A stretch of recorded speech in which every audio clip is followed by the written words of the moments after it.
Welcome to the channel and welcome to this game of Warhammer Age of Sigmar. Today it's Ogre Mawtribes versus the Cities of Sigmar.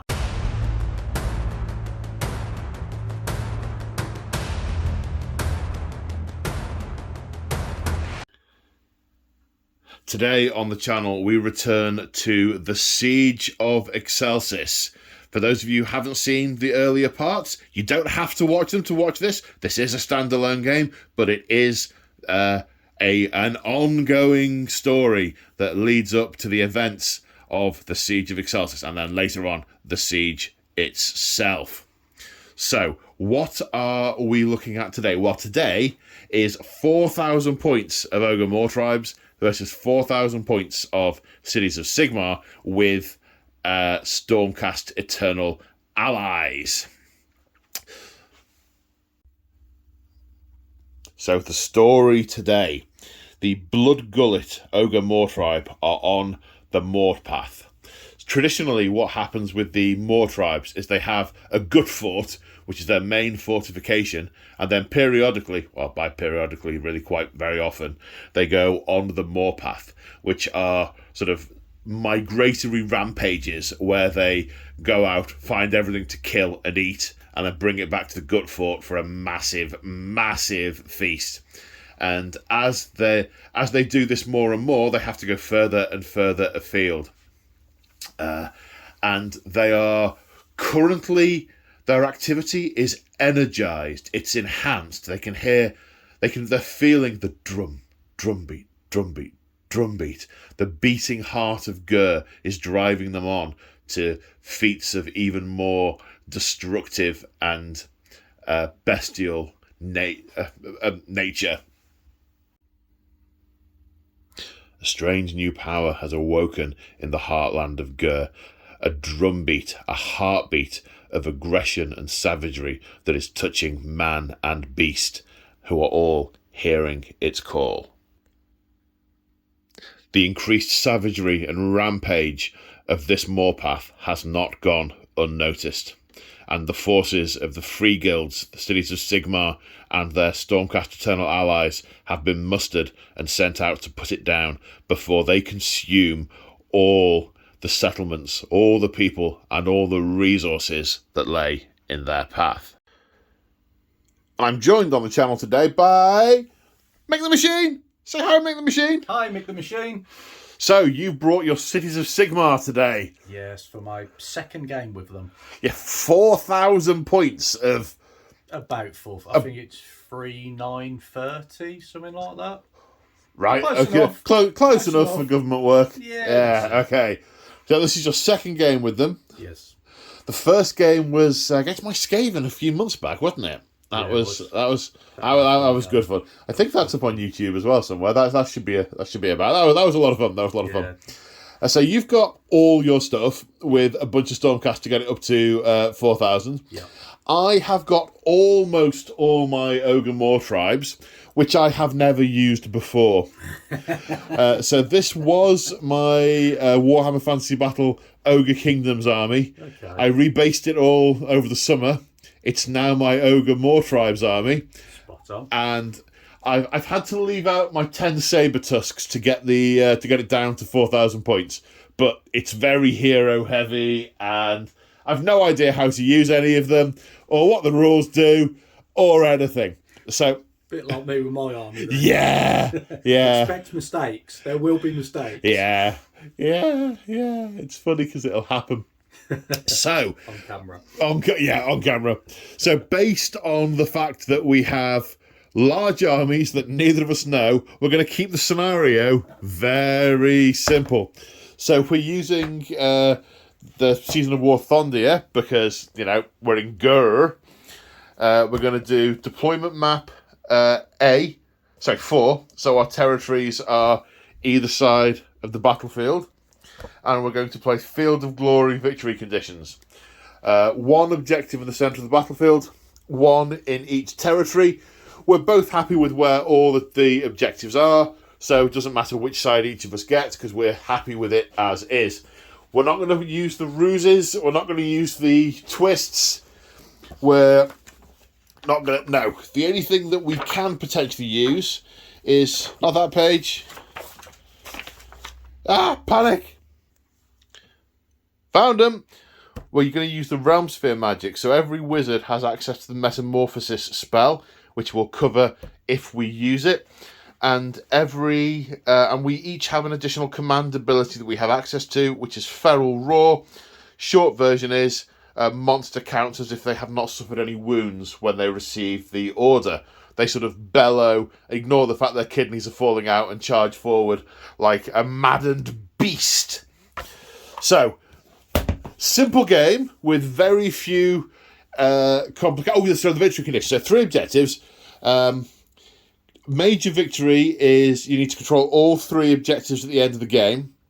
If you control 2 of them, it's a minor victory. Any other result is a draw. So we're trying to keep that really simple. And on that note, let's go and look at these massive armies. Okay, and here we have 4,000 points of Ogre Mawtribes, painted as per the book art in the 7th edition Warhammer Fantasy Battle. Wasn't a Battletale army book. So they look sort of vintage. They are painted in a vintage style. Yes, they are. So I'm gonna have to do this in several chunks because my brain cannot possibly hold all of the information it needs to. So what are we looking at? Well, this is a combination. This is the Blood Gullet Mawtribe. The Blood Gullet Mawtribe, their special thing is they're all about the butchers and the worship. They're heavily into the worship of the gulping god, that aspect of Gorka Morka that just wants to eat everything. And their butchers, which is this fellow and this fellow, get an additional spell that they know, and they also get an additional one to cast each turn. That is their thing. So what we're looking at here is it's 2 things. It's the War Glut and it's the Alfroston. So typically these are 2. So this is the War Gullet here. These guys at the front. Most of the Ogors on foot. And the mounted ones that look quite cold, are the Alfroston. They're the Beast Claw Raiders. It's the old jargon for them, or rather that's the keyword for them. They're sort of different subcultures, and they meet up periodically, but they don't spend a lot of time together. There's generally a lot of rivalry. Now, what we have here is a pretty large, the War Gullet of this tribe at the moment on this particular moor path is quite large. And what would often happen is the Alfroston would range out a long way away and report and come back to the tribe, telling them where they can find the most choice pickings, and that helps direct the moor path. However, this particular Alfroston has been quite badly mauled. Normally, it would consist of sort of 3 main wedges: the fighting hand, the eating hand, and the spirit. And there would be significant numbers of Mournfangs with stone horns and frost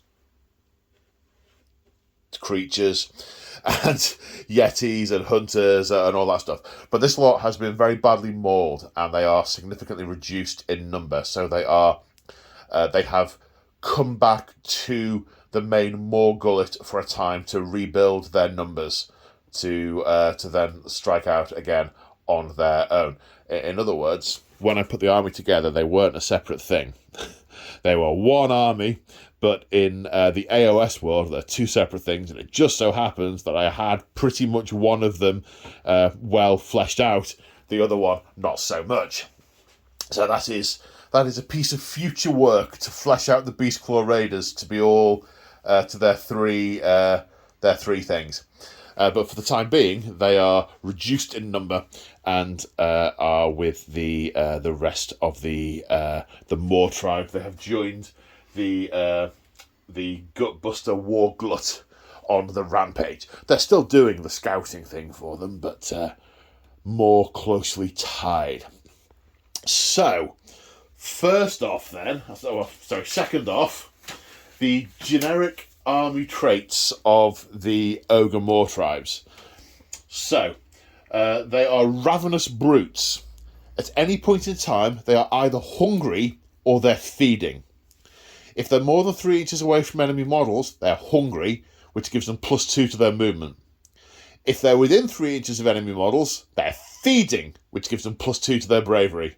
Always hungry. Gotta worship Gorkamorka. Eat everything. They also have a gulping bites special rule.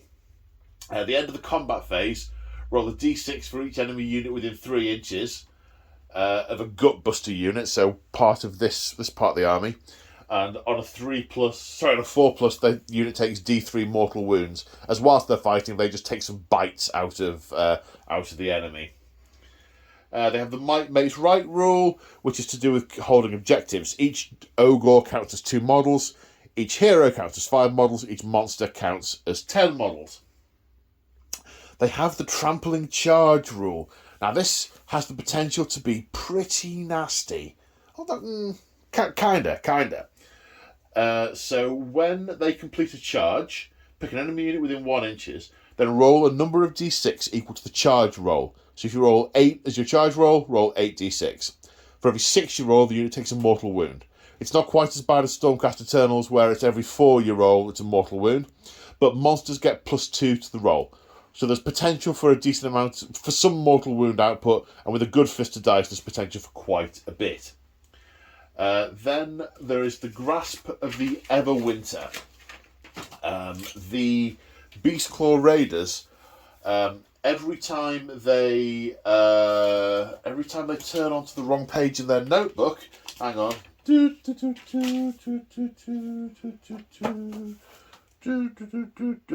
Every time they raid, each raid is followed by a freezing storm, which the Ogors are mostly immune to. They are constantly being chased by the Everwinter that is yapping at their heels. They can't settle for long. They can't stay in one place for long. They are cursed. Some say cursed by Gorkamorka out of jealousy for their veneration of another deity that wasn't him. But that is the story for another day. But the way that rule manifests is at the start of my hero phase, roll a dice for each enemy unit within 3 inches of a Beastclaw Raider unit. So that's the Hunter, the Yetis, the Stonehorn, the Thunder Tusks, and the Mournfangs.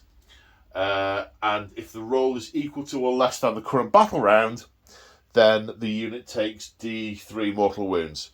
So there's a lot of mortal wound output from this army, but a small number of units relative to the size of the game. So in terms of the units that we got, go through the units, then I'll go through the enhancements. So we have a Tyrant. Now this fella is the only non-GW model I've got in any of my armies. It was a gift just before the end of the death of Fantasy Battle, long enough for me to paint it up and never use it. I didn't manage to get my GW Tyrant painted in time for this game, or unfortunately the Bloodpelt Hunter, which is why you can't see him on the table. They are both about there, next to a bunch of Gargants that haven't quite been finished yet either. It has been a crazy week. So this guy is going to get an outing, and we're using the Tyrant stats for him. I don't know what it is about my psyche that just wants to use the GW models, but it is. So we have the Tyrant. He is the head of the Blood Gullet. He's the head of the Warglut. He's the head of the Warglut. We have the 2 Butchers. Then we have a unit of 12 Ogre Gluttons. They come in a 3 as a standard. We have a standard, a bellower, and a champion. And this unit has the Iron Fists, which are basically like shields, except being Ogors, they're more dangerous than shields. It lets them do mortal wounds back to enemies in melee when they pass saves. So they normally come in units of 6, this is unit 12. We have another unit of Ogre Gluttons at unit 6.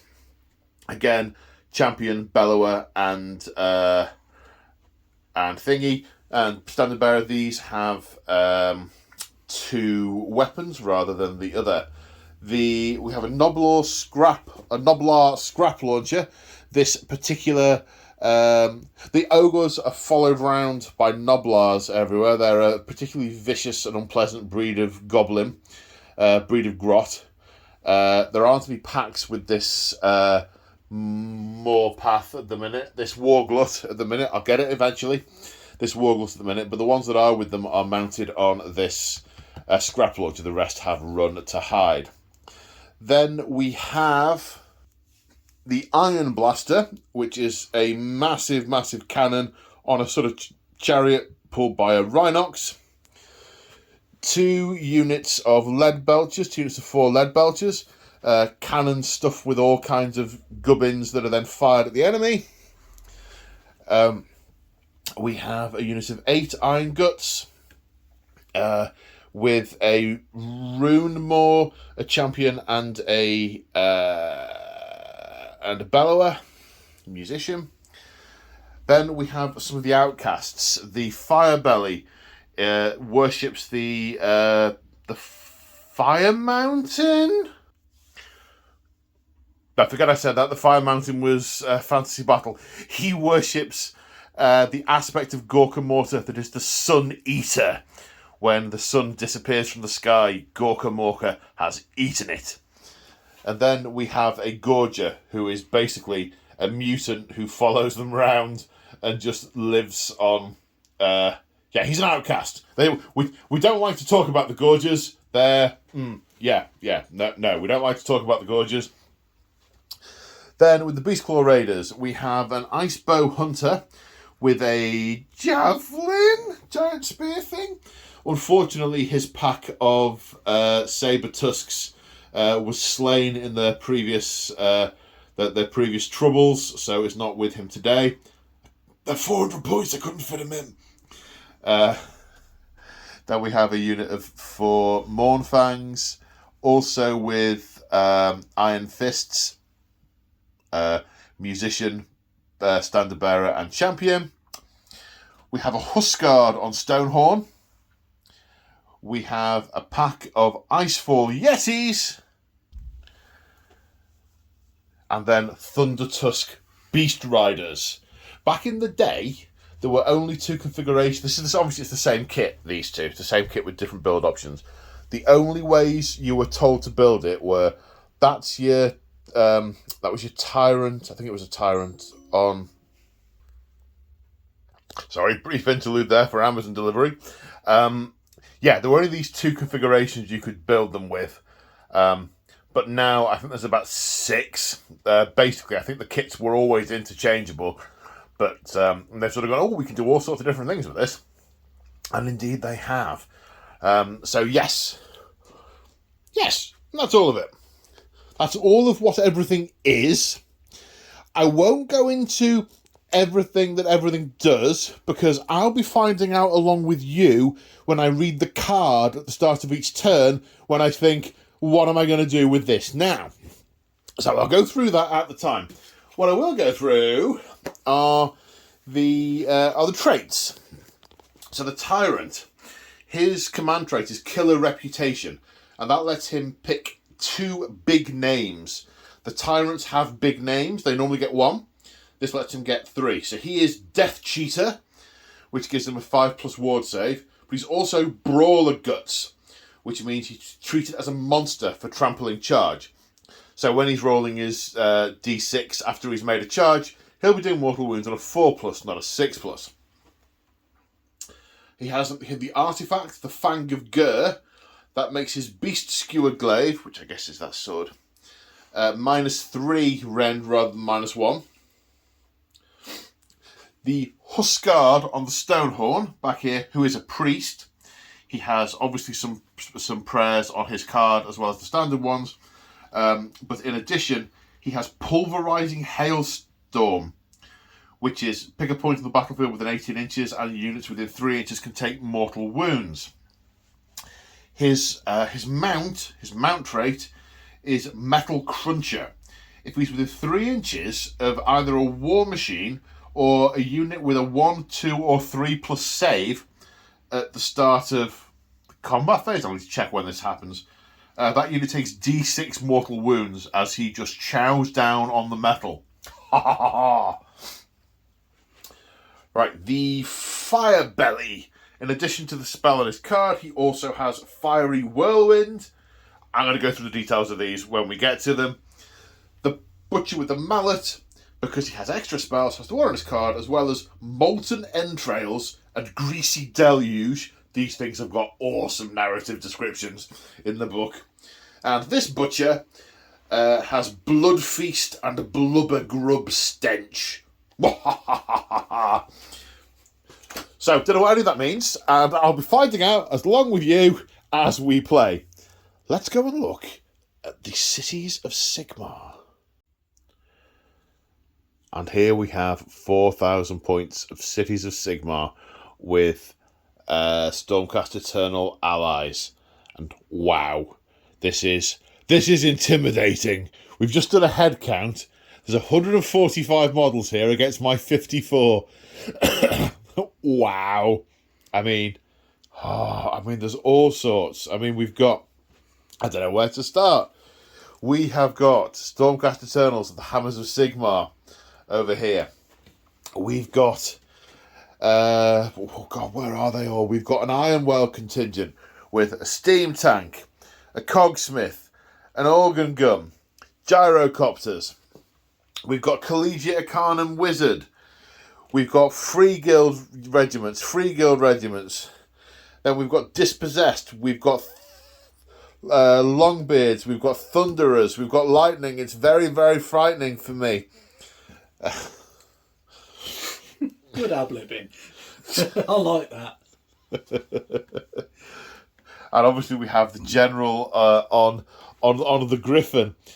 So this isn't a force that has been sent from Excelsis. It would take too long to march there. This is a force that has been sent from Azerheim to reinforce Gur, because Gur is getting a little bit iffy at the moment, and forces are being flooded in to try and secure. This is a war front that needs reinforcing, and this army has been sent in to stop this Morglut, to stop these ogres. Right, so I've just briefly whistle-stopped on what the units are, just what the types of units are. Goodness me. Mr. Mick the Machine, what are we looking at? Lots, okay.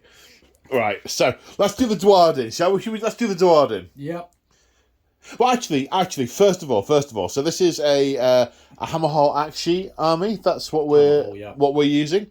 So, what are the Hammerhall traits? What is their thing? If memory serves, if we are in our own territory, we don't take battle shock tests. Right. So some units will stay in our territory, some units That's right. won't. I remember that from the last game we had, because all your units were in your territory the entire game. Yeah, so there was no battle shock. We've got the ability to generate additional command points in terms of the number of banners that are on the table. So yes, it's roll per banner, isn't it? 3, 4, 5, 6. Yeah, so I've got the chance to get back additional command points as we go, which was banners held high. So on a 6-up, I get an extra command point. And you roll once for each banner. So that could get you some extra command points. That might come in quite handy, actually. Yeah. So means to generate additional command points, and no battle shock tests for those that are in our own territory. Pretty much. Okay, so the other... do you know, it's where to start. Let's do the Dwarden next. Yeah. So, these are Longbeards, I want to say? Yeah, Longbeards. So, if memory serves, they're the guys that can do the grumbling. So they complain about stuff and they get bonuses because they're so cantankerous. I really like that unit. So yeah, Longbeards, they can complain about stuff in the hero phase, and then you get 3 options to pick from. One of them I won't be using because it's regards to dispelling endless spells. The first one is, I thought Duardin were made of sterner stuff. If they grumble about this, you can add 1 to their bravery. Or you can put your back into it, and you can re-roll 1s for attacks made by friendly dispossessed units while wholly within 12 inches of any units within this complaint. So you can re-roll 1s for complaining. So we'll go through the grumbling as and when it comes up. What are these? They are Iron Drakes. Okay, and they look like they've got some sort of Duardin portable hand cannons. Pretty much, yeah. So it's a Drake gun, 16-inch range, freeze to hit, freeze to wound, rend 1, damage 1.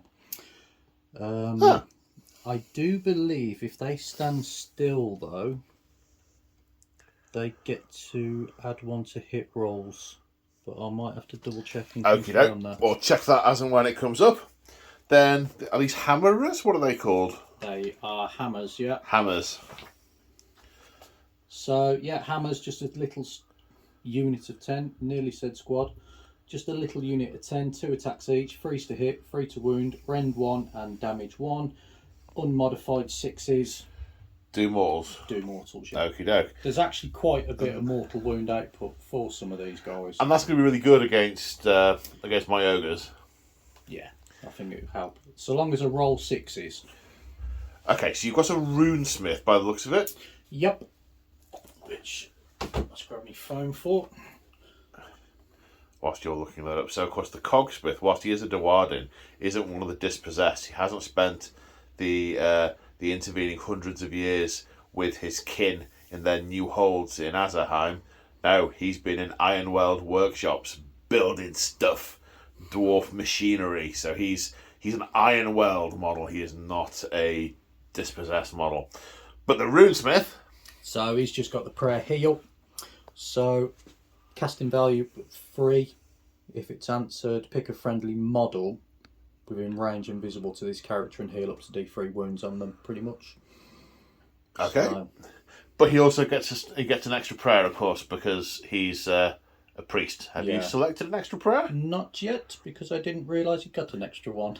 Righto. We'll be right back after these messages. So after about 5 minutes of poring over books, the heal spell, prayer, isn't the one on the card. It's come from the app, and it's on the app because it's referring to the prayer scriptures in the main rule book, because there isn't a prayer scripture thing in the Cities of Sigmar book. Long story short, he's got heal. Yeah. Plus the 2 standard ones, which are smite and bless, I think? Yes. So it says on that piece of paper right next to you. Smite and bless, yeah. Smite and bless, okay. Thank you, sir. Right then, so they are the dispossessed. Does he have an artifact or anything? No, because the artifacts are on Rasputin. Okay, so all that stuff's on your general. Yeah. Right, okay. Sorry, he's your general and all those things are on him. Yeah. Got it. Makes life easy. I did the same because of, stuff too much brain. Right then, so we also have the Ironwell contingent, which is the Cogsmith. A lot of these units have got special abilities that we will cover off when they happen, because otherwise we'll be here for a fortnight before we roll a dice. So in the Ironworld, Cogsmith, Steam Tank, which I seem to remember last time out got eaten by a rat ogre, I think. It died very quickly. Yeah. Very quickly. Well, the way that game had worked, we started pretty close to each other, so it all went feral pretty quick. Yeah. So the organ gun is also an Ironweld unit, as is the unit of gyrocopters. So he gets things that can buff the Ironweld units, and I think he can repair. He can repair Ironweld units. Yeah. Okay. So we have a Collegiate Arcanum wizard. An Akshi wizard, a fire wizard. Yep. So he has Fireball as his normal spell. Yep. And Wings of Flames. He's chosen from the Discipline of Cinders, which is a hammer hall. Wings of Fire. Wings of Fire. Okie dokie. Right, now we have the Free Guild contingent. So we have a unit of a Free Guild regiment with swords and shields. Yep. So they get +1 save because they have shields. Yeah, and they'll get +1 to hit for having more than 10 of them. Do they? Sure of it. Oh, cool. I thought that was just the rifles. No, I thought that was just the crossbowmen. And the rifles get extra shots. Massed ranks, add 1 to hit rolls for attacks made by this unit if it has 10 or more. Okay, good stuff. Right, the riflemen. I think they're 18-inch range and they get an extra shot if there's more than 10 of them. I think. If they've stood still? No. I'm going to stop talking because you've got it in front of you and I'm making stuff up. 16-inch range. Yep. 1 in every 10 models can be a standard bearer. Add 1 to bravery characteristics of units. Musician. Standard bearer, yeah, pipers and stuff like that. Stand and shoot. If this enemy gets a free unleash hell if they are charged. Oh, nice. Steady aim. Add 1 to hit rolls for attacks made by this unit if it has 10 or more models. Right. And there are no enemy units within 3 inches. I think it must be the crossbowmen that get the extra shots. Yeah. I'm conflating. Then we have a unit of 20 greatswords with their Spyhanders. They're two-handed swords. That's the one. These are pretty choppy from what I remember. They can be, yes. I think I gassed them last time. Yeah, they died very quickly last time. 2 attacks each. 6s do mortal wounds in addition. So, obviously with a banner, you get +1 to bravery. Don't think I've got any musicians in that squad. I can't see any. Unit. 1-0. And I was doing No, so I'm not well. keeping score. I'm not keeping score. I'm just going to point them out there like a sour person. Right, then we have 2 units of 3 Demigriff Knights. Yep. Looks like 1 unit's got a standard, 1 unit's got a champion. You've put 2 musicians in 1 unit. Then I've got them the wrong way round. You have. So Oops. let's take that one and put him there.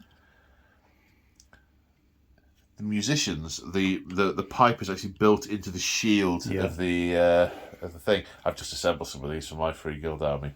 I think that's probably about right Yeah. now. They're pretty choppy, those things. They can be, yeah. They can be pretty choppy. Then we have a unit of 10 Pistoliers. Yep. It looks like we've got a musician. I'm not sure what they can have. We've got a couple of musicians, a couple of repeater pistols. Yeah, pretty much. These guys, if they do manage to make a charge, they get the option to shoot before they start fighting. So they can shoot. They can charge in And then shoot. and shoot at So they can shoot, charge, and then shoot shoot again. Yeah, very good. I mean, they've got 1-shot reloadable flintlocks that, take about 20 seconds to reload each one, but we'll gloss over that for the purposes of magic guns. Magic guns with magic bullets. And then we have the General, the Free Guild General on Griffin. Yeah, Rasputin, if you remember him from last time, who just wouldn't die. So Rasputin has the artifact of power, the Twin Stone. I'm always going to use the Gairan aspect on it, I'm going to say. What are the 2 choices? So you get the, I can't say the word, Akshi? Actually, thank you. The Akshi aspect, basically you add 1 to hit rolls for melee weapons by friendly units within 12 inches of him. that may well come in. That's his general trait anyway. That won't come in. Which is why I'm always going to run the Gairan aspect. So the Gairan aspects, he can heal units within 12 inches of him on a 4+, and they can regain D3 lost wounds. His command trait is aggressive general, so add 1 to hit rolls for attacks made with melee weapons by friendly hammer hall units that are wholly within 12 inches of this general. So, right, okay, yeah. Yeah, so, yeah. And then there's the mount trait, which I love this one. Basically, the first time the model is slain, roll a dice. On a 2+, it's not slain, and you move it across the board and put it 9 inches away from something else. What's it called again? It's the Soaring Guardian. Ah, he takes off just before death and then lands somewhere else. Yeah, and just lands with D3 wounds back on him. Nice, nice. Right then, so Stormcast Eternals. These are Hammers of Sigmar. Yep. So they are. Camera moving around. So their thing is when they're on objectives, they will count as 3. Each win will count as 3 for the purposes of holding objectives, which in an objective game is super significant. Looks like we've got a unit of 10 Vindicars. Yep. 10 Vigilators. Yep. 5 Justicars. Yep. A Lord Celestant on Griffcharger. Lord Arcanum on Lord Arcanum on Griffcharger. And Celestial Dracolithium Guard Desolators. That. Yeah. Not Dragon Donkeys. No, don't call them Dragon Donkeys. It is disrespectful. It's They funny, won't. though. They won't roll well for you if you call them Dragon Donkeys. Have you seen my dice rolling? Yes, I have. Maybe And that's why I roll bad. It's because you call things like that Dragon Donkeys. So when they're combined, there aren't a lot of special rules with these guys. Obviously, when they die, there is the Blaze of Glory rule. So we roll dice for near enemy models within 1 inch, and for each 6 we roll, mortal wound is done to that unit. They get extra rules because they are part of a Stormkeep army, and there are also some rules that they confer onto the Cities of Sigmar units. So I think actually, just to pause a second.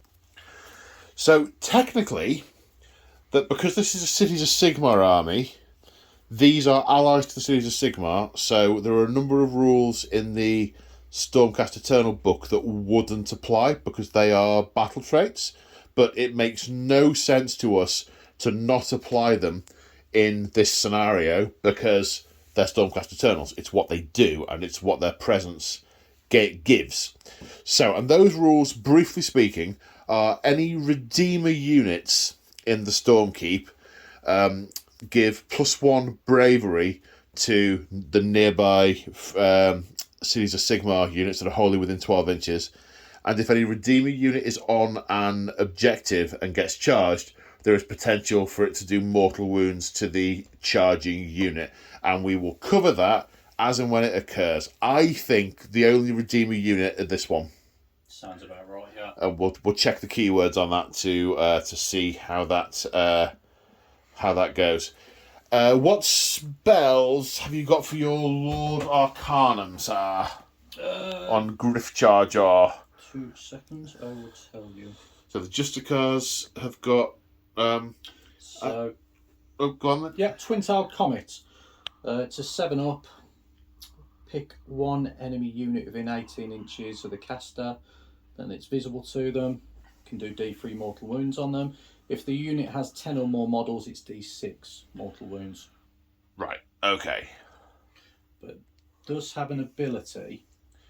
He can, the Griffcharger can ride the Winds of Theric and be taken off the table and redeploy as long as it's more than 9 inches away from an enemy unit. As well as Healing Light. Yes. Yeah, so if a unit dies within range of it, it can capture its soul and put it back in the suit. Yeah. Very true. Good stuff. I can see the Judicars here. Some of them have got crossbows and some of them have got bows. I assume because I can see mostly bows, it's a unit of bows. It's all bows, yeah. It's all bows. I don't have a 5th bow.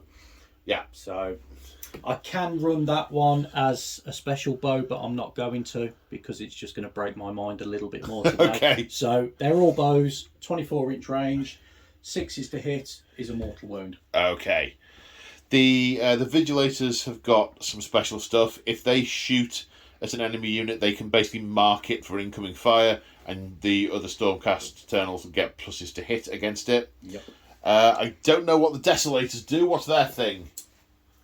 They can do quite a lot, actually. If they're fighting against a unit that has more models than they do in their unit, they get extra attacks. Right.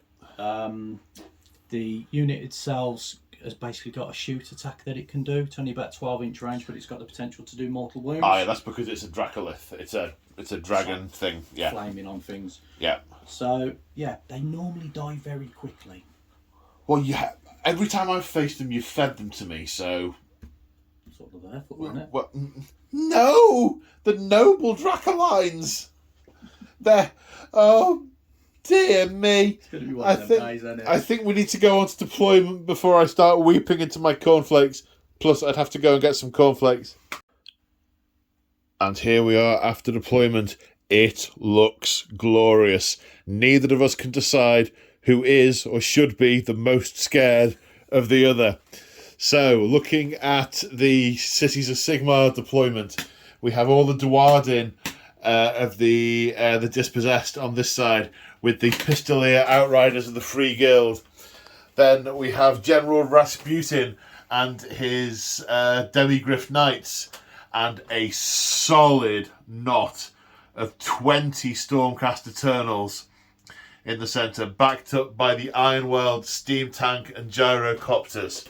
Then we have the Lord Arcanum on Griff Charger and the Desolators with the Justicars behind.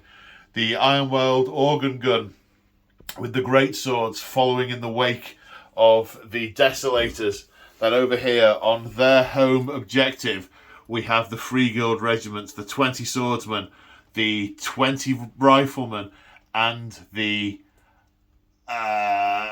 Collegiate Arcanum Battle Wizard. Talk me through it, Mick. Why have we gone for this? What was going through your mind? How do I fit everything on the board? That's what I thought you were going to say. No, I like the idea, and I think you would put a lot of troops to defend your home objective. Bit of a meat shield to try and protect these guys because they've at least got some range, and I think I'm going to need it against these big brutes of yours. Try and shoot you down at range a little bit. So a bit of a meat shield to try and protect these guys as well as protecting the home objective. They can move relatively quickly, so I can either go in one direction or the other. Yeah, they're shooty, so again I can move up and hopefully shoot. He moves 2d6 subject to what bracket he's in. They say nice nugget, try and get to the centre and hold it. Try and get these into combat and hold it. These guys are pretty quick anyway, so by the time the slower units are moved out of the way, they can go in a direction where I want them. Slower units? The slower ones. With the shorter legs? The little ones, yeah. Trying to run up the board and grumble as they do it. See it? Yeah. Plus it fits. A plan with no drawbacks. I'm sure there is. And here we have the Ogre Mawtribes. Now there are two units that are off the table. The Icebow Hunter and the Gorger both have hunting, predatory type things, so they can deploy later on during the game. On the left we have the Beastclaw Raiders looking to come forward for this objective. In the centre we have a mighty knot of 12 Gluttons, 4 Lead Belchers with a Butcher, the Tyrant with the Iron Guts, who kind of act as a bodyguard and can soak wounds for him, with another Butcher. Then the Iron Blaster behind. So over here, I'm a bit weaker on this side. I'm not so sure about this, but I'm hoping the Duardin being slow is going to mean I can take my time whittling things down at range. I've got the Scrap Launcher, another unit of Lead Belchers, and the smaller unit of Gluttons.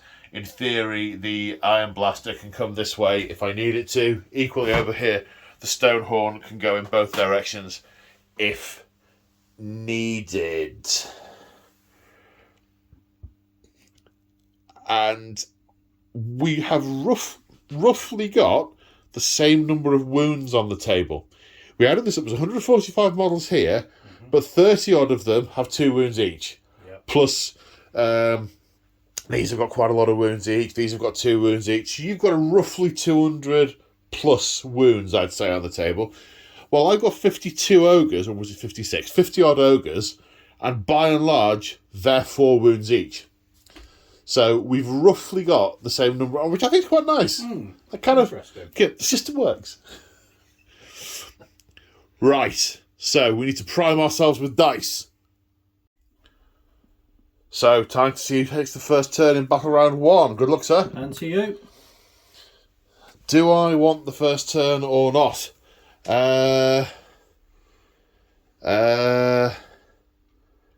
Not sure I do.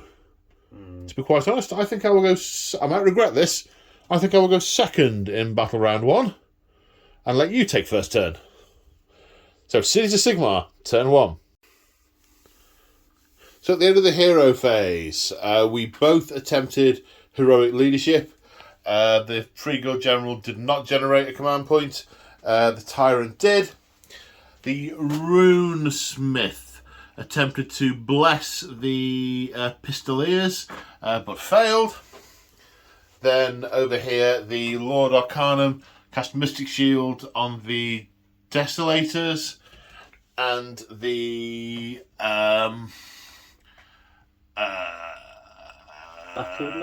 Battle Mage also cast Mystic Shield on the Swordsman. Technically, you can't do the same spell twice in each turn, but for 2 reasons. One is I don't care about that rule. Neither of us do. This is narrative. And the other, exactly. It's and narrative. The other, if this is a large game, that rule should be more scalable. If it's a rule we cared about, I would want it to be more scalable. Anyway, so I think that's everything. Movement time. So here we are after the movement phase. Horns are blaring, banners are fluttering, and the Free Guild, the Cities of Sigmar army, has advanced across the line.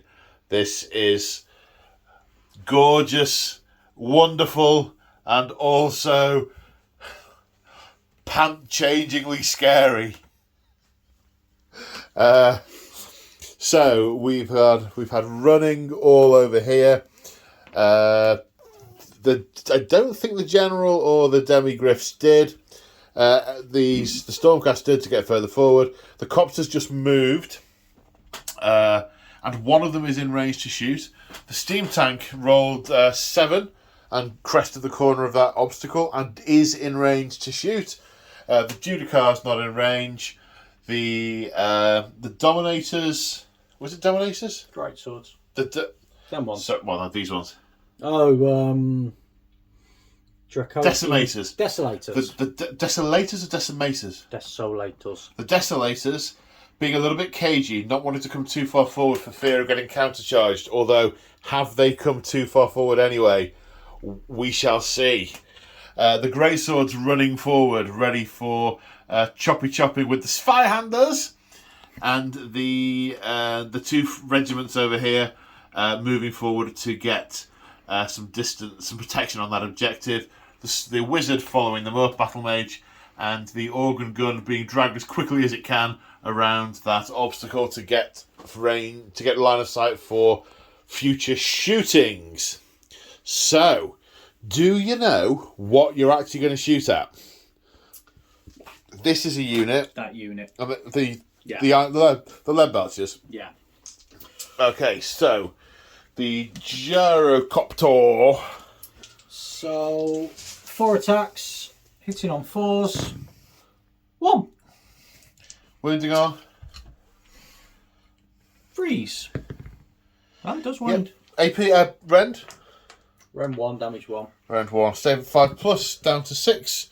Now takes a point of damage. You're not filming. Then we come to the Steam Cannon. Yeah. 30-inch range, 1 attack. 1 attack, hitting on a 4. Okay, are you going to all-out attack with it? Do you know what? I am tempted. But then I'll grab 1 command back. Let's do it. All-out attack for a CP. I mean, don't. No, you talked me into it now. Okay, cool. On a 3. Hits. Hits. Okay, to wound. On a 2. Okay. Oh, man.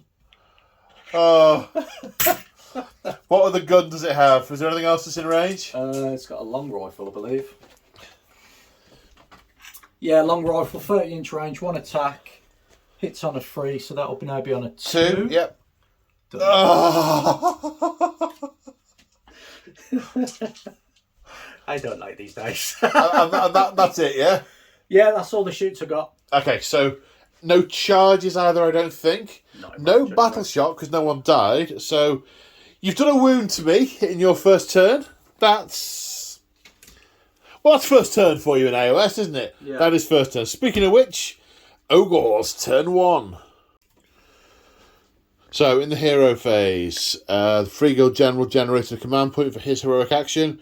The Tyrant attempted to and failed. We're now on to the many spare spells and prayers. The Firebelly, most of his stuff is out of range. So he is going to attempt to cast Cascading Firecloak. Most of this has 2 effects, one of which is a D3 radius damage to enemies, but not friendlies. But the other is a 5+ ward save on him, so I may as well cast it on a 5, which goes off on an 8. Doesn't look like you... Oh, your wizard's all the way over there. Okay, so that is cast. So this butcher can cast 2 because of our sub-faction. First off, he's going to attempt Mystic Shield on the Iron Guts. Cast on a 9. We've already measured, and the nearest wizard is out of range for dispelling. And then going to attempt to cast Blood Feast on a 7. 12. Now, is that a miscast? I think that might be a miscast. No, miscast is on double 1, and it does D3 mortal wounds to himself if he should do it. So that is successfully cast, giving the Iron Guts +1 attack until the next hero phase. Moving along the line, we are going to do Mystic Shield on the big blob of Gluttons, with 5+. That is a double 1, and does D3 mortal wounds to himself for 1. So he takes a mortal wound. Then we're going to attempt to cast Molten Entrails on a 6, which is cast on a 10. So pick a monster within 12 inches. I can dispel that, can't I? You can attempt to, yep. So get 11 or more. Let's give it a go. Nope. It's an 8. So I'm going to pick the Stonehorn. Long story short, the mount weapons all do an extra point of damage. However, the Butcher has a special rule called Blood Gruel. After successfully casting a spell, he can drink some of the Blood Gruel. On a 2+, he recovers a wound. On a 1, he takes a mortal wound. 5, he recovers a wound. And is feeling both fine and dandy. Now, the Huskard on the Stone Corn is going to attempt one of his Everwinter prayers. He is going to attempt Pulverizing Hailstorm, which is successfully incanted on a 3+, which is passed. So I pick a point in the battlefield within 18 inches of line of sight, which is going to be kind of there. We'll measure in a second. Then each enemy unit within 6 inches, within 3 inches of that point, so 6-inch radius, on a 2+ takes D3 mortal wounds. 1 wound put on the Desolators. I didn't have the range to get it to clip more than 1 unit. And that's the end, I think, of the hero phase. I don't think I've forgotten anything, but I possibly have. Let's move. I'm wondering if I can get some first turn charges over here. Ooh. So at the end of the movement phase, there was lots of measuring, lots of reading cards, I didn't know they could do that, and lots of giggling. So, the Huskard on Stonehorn has simply moved quite a way and is looking good, fingers crossed, for a charge on the Desolators. And he's a metal cruncher, so that, yeah, there's potential for some real pain there. The Mournfangs aren't realistically going to be in range of anything. The Angstfall Yetis, now as long as they're within 15 inches of a Thunder Tusk, they can charge and run and then charge. However, they only ran 1 inch and they started quite a way back, so that's not really going to come into effect this turn. Maybe next turn, but there'll be a lot of shots happening before then from those down there. Now, I do have my sneaky hunters that I could start bringing on in the enemy's back lines, but that's far too much for my tiny brain to cope with in turn 1. I'll probably remember them in turn 4 and go, oh yeah! So this unit of Gluttons advanced to big 6. I had I ummed and ahed about, well, do I hold back a little bit? Do we be a bit cagey about the middle? And then I thought, no, these are ogres. These are hungry. They are going straight forward. So knowing that most of these weren't going to be able to shoot, most of them advanced. The Tyrant didn't get very far, being overtaken by the Iron Guts. So we've got a little bit of an odd shape here, but that's because of the advance rolls, which is a bit of a shame. It doesn't quite look as aesthetically pleasing. Butcher ran upwards. The Iron Belchers just walked, so they could do fiery, shooty death stuff. The Iron Blaster has positioned around in this direction, so we can get shots through to those Stormcast. Over here, a little bit more restraint, because there are fewer of them, and there are more enemy coming in. We just run up to hold that gap, and got some of the shoots ready to put some fire down and soften them up for next turn. Conscious of the fact the General could hop over here. Those Demigryphs are going to crest that corner, I am sure. Possibly all depends how much... Well, I'm not doing any real damage in the centre this turn because I am not charging with most of these units. So it's going to be in next turn, turn 2, Bloodbath. Of course, I could get first turn in Battle Round 2. You never know. It is AOS. It's just a dice roll. So, that's where everything is. That's the plan. I now need to work out who's got a gun. Okay, so we're starting the shooting phase here with the Iron Blaster. Spending a command point, the Fire Belly is telling him to go all out attack, and firing the cannonball version of the Iron Blaster, 30-inch range at the Vindicators. 2 shots, hitting on 4, but all out attack, plus 3s to hit. They both hit. Wounding on 2s, because cannonballs. 2 wounds. Render -2, sir. So 5 ups. 5 ups. Nope. 2 fails. Each one is D3 plus 3 damage. Ouch. So 3 is 6 for the first. And 4, 10 damage in total. That's 5 Stormcasts. That's the front rank gone. OMG. That was stingy. Now this unit of Lead Belchers is going to open up through that gap as well. What's the rend on this? Rend on this is 1. I'm going to all out defend them. Okay. And I'll use the command point from the General. Yep, makes sense. D3 shots each for 6, 7, 8, 9, 10. Hitting on 4s. 4 hits, wounding on 3s. 2 wounds at rend 1, so 2 plus goes back down to 3 plus. 1 damage gets through. Now we're coming over here. The Noblar Scrap Launcher is firing its load of old... its pile of old scrap at the Pistoliers. The number of attacks is equal to the number of models in the unit, to maximum 20. It's a 10 model unit. 10 attacks, hitting on 4s. That's 4 hits. Wounded on 3s. 3 wounds, rend 1. So these are going to be 6s, I believe. Yeah, I think they're 5 as a basic. Yeah, so these will be 6s. 3s. 3 6s. 3 6s. Yeah, that's what I was trying to say. Found them all. 3 wounds. They're 2 each, I think. There's the horse and the man. So, 1 dead. And 1 on a wound. Right, the Lead Belchers are going to go in as well. Same as before. D3, 1, 2, 3, 4, 5, 6, 7 shots. Also hitting on 4s. He says, just grabbing the Lead Belcher card to make sure. Wounding on 3s. 1 wound, rend of 1. So another save for 6. Nope. No, so I got that one as well. Now we're coming over to the Huskard and a Stonehorn. Just been along the line checking for what's got a gun. The Tyrant does have pistols, however he ran, so we can't use them. The Huskard didn't run, has a harpoon launcher, which he's firing at the Desolators, which hits on a 4. Hits, wounds on a 3. No. So, looking if the Mournfangs have guns, and they do, there's a pistol in there, and then remembering that I didn't run them, I just moved them like a fool. Why did I just move them? That's why they're lagging behind everything. I didn't run them. Like an idiot. Going along to the Thunder Tusk Beast Riders. So, this is going to hurt.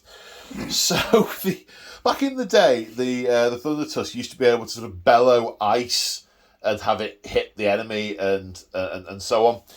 So it still has something like that. It's called a Frost-Wreathed Ice attack. So an 18-inch range. You don't use the attack sequence. You pick an enemy unit with an 18-inch, stand invisible, and roll a dice equal to the Frost-Wreathed Ice value shown on the unit's damage table, which on its full stats is 12. Right. And then you roll dice, and for each 6, the unit suffers a mortal wound. If the unit has between 10 and 19 models, you add 1 to the roll. So you're doing mortals on 5s. Yeah.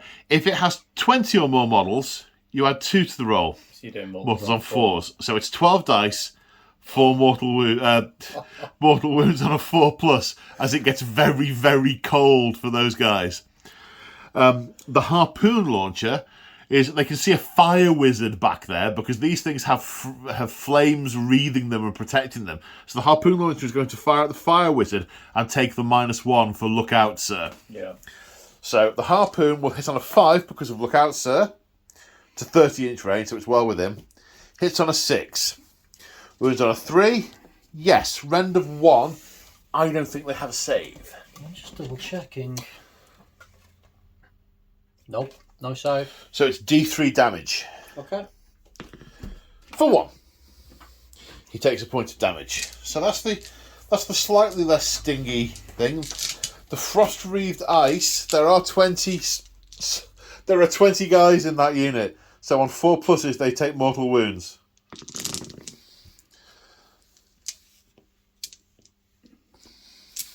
Six, exactly average. Front squad, wasn't it? Yeah, front unit. And the last thing to shoot, and I'm being very surprised about how shooty the Ogors actually are, the last thing to shoot is a harpoon into the Desolators, which hits on a 4. Wounds on a 3? No. Now we're into the charge phase. The Huskard is going to charge. That's a 7. I need to measure and see if I need to forward to victory that. Okay, the Desolators unleashing hell. The lightning from the Dragger lines are different. On a 4+, it'll do D3 mortal wounds. Nada. Neither, unfortunately. Right. I'm very tempted to do the Monstrous Rampage thing because it just sounds hilarious. It sounds utterly, utterly hilarious. So, that's what we're going to do. So there is a special Monstrous Rampage that they can do called Unstoppable Charge. The Stonehorn only. You roll 3d6 and then it can make a move and pass across enemy units as if it had the fly keyword. Must finish its move within 3 inches of the enemy. That's 5, 9, 11. Take measure time. So, because of the scenery, an 11 doesn't get me across a lot of units, but it gets me to barge the Desolators out the way and move over them. So I do D3 mortal wounds to them. I would have done D3 mortal wounds to any other units, but it's just them. For 2. 2 mortal wounds. Okay, now, because he is, what's it called, the start of the combat phase. Where's he gone? Because he's a metal cruncher, he will pick a unit with either a high save or a war machine within 3 inches, and it'll suffer D6 mortal wounds. So I'm going to bite the dragon things for D6 mortals for 2. That might kill one. 5 wounds each or 6? 6. Got 1 left on 1. 6. 1 left. Okay. Right, now I've got to work out where I'm putting all these dice. Okay, so having taken a bite out of that one but not quite killed it, I've got to decide where the weapons go. Now, because of Earth-Shattering Charge, the Rock-Hard Horns and Crushing Hooves get +1 damage. Mm-hmm. Because Molten Entrails was successfully cast on him earlier, yeah, he gets another +1 damage to the Mount's weapons. So the rock hard horns are doing 5 damage each, and the crushing hooves are doing D3 plus 2 damage each. This could be painful. It's not. I might miss. Hence the all-out attack. Let's hope. Okay, so crushing hooves and the punches and kicks from the Huskard are going into the Them ones. Them ones, yeah. Yeah. The Desolators. Desolators, thank you. See, people are painting and listening, so them ones, I need to get the name right. Okay, so crushing hooves. This is a bit of a gamble because it's D6 hits, shot, attacks. So it could be a lot, or it could be just the one. It's just the one. Yeah, which I like. I'm not going to complain about that. Okay, so hitting on a 2 hits. To wound with the crushing hooves is a 2 at this bracket. Yeah. That's a 1. That's unfortunate. I will now be hacked to death in return. So before my untimely demise, I will put my punches and kicks in, seeing if I can finish that last one off. Hitting on 2s. 2 hits. Wounding on 3s. No, 4s, sorry. 2 regular saves. Now, they still have Mystic Shield on them, so they're saving on... Beyond 2s now. Are they 3 regular? 3 regular. Okay, saving on 2s. Okay. Ooh, that 1 extra wound, massive difference. Yeah. Okay, I will content myself with attacking with rock hard horns against the greatswords. They hit on 4s, which these are going to hit on 3s. 1 miss. They wound on 3s. You declared all out defense on those.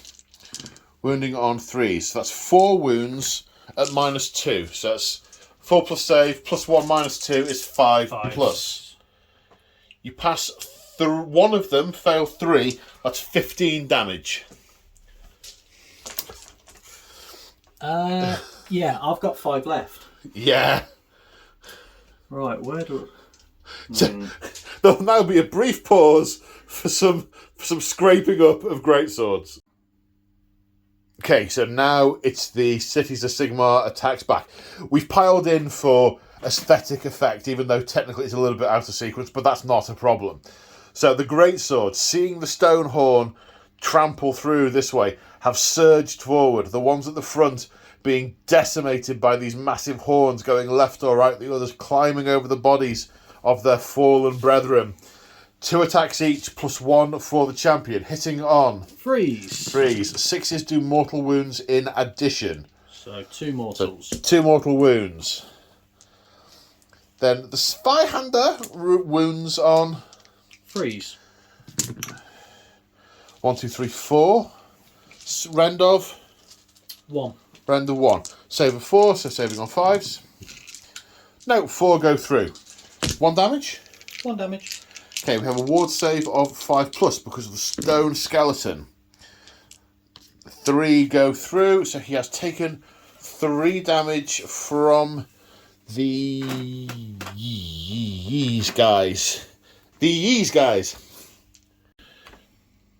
Now the Desolators attacking. 5 attacks each, plus 1 for the champion. Hitting on 3s. Nothing special about 6s, as far as I'm aware. Nope. Wounding on 3s? Yep. Don't want to re-roll? No, it's 3. Clearly a 3 from here. 6.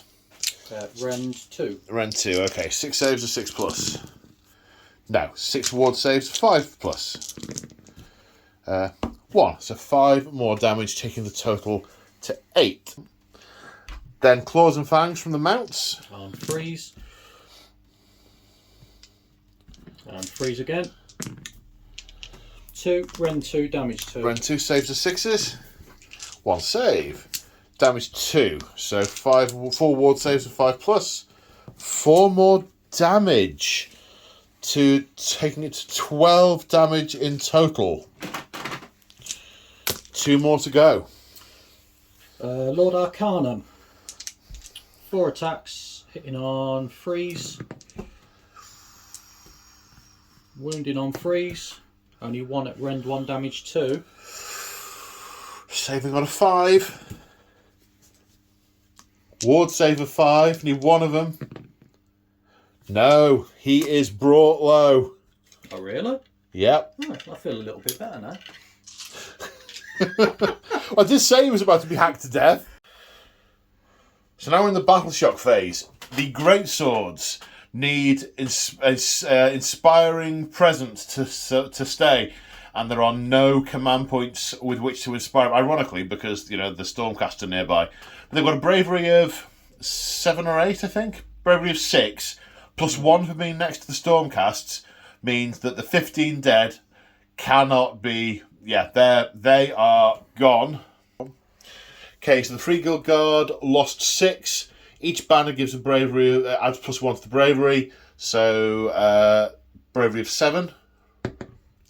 Plus 4 is 11. No. 5 died. 6 died. 6 died. 6 plus 4 is 10. Bravery of 7, 3 run away.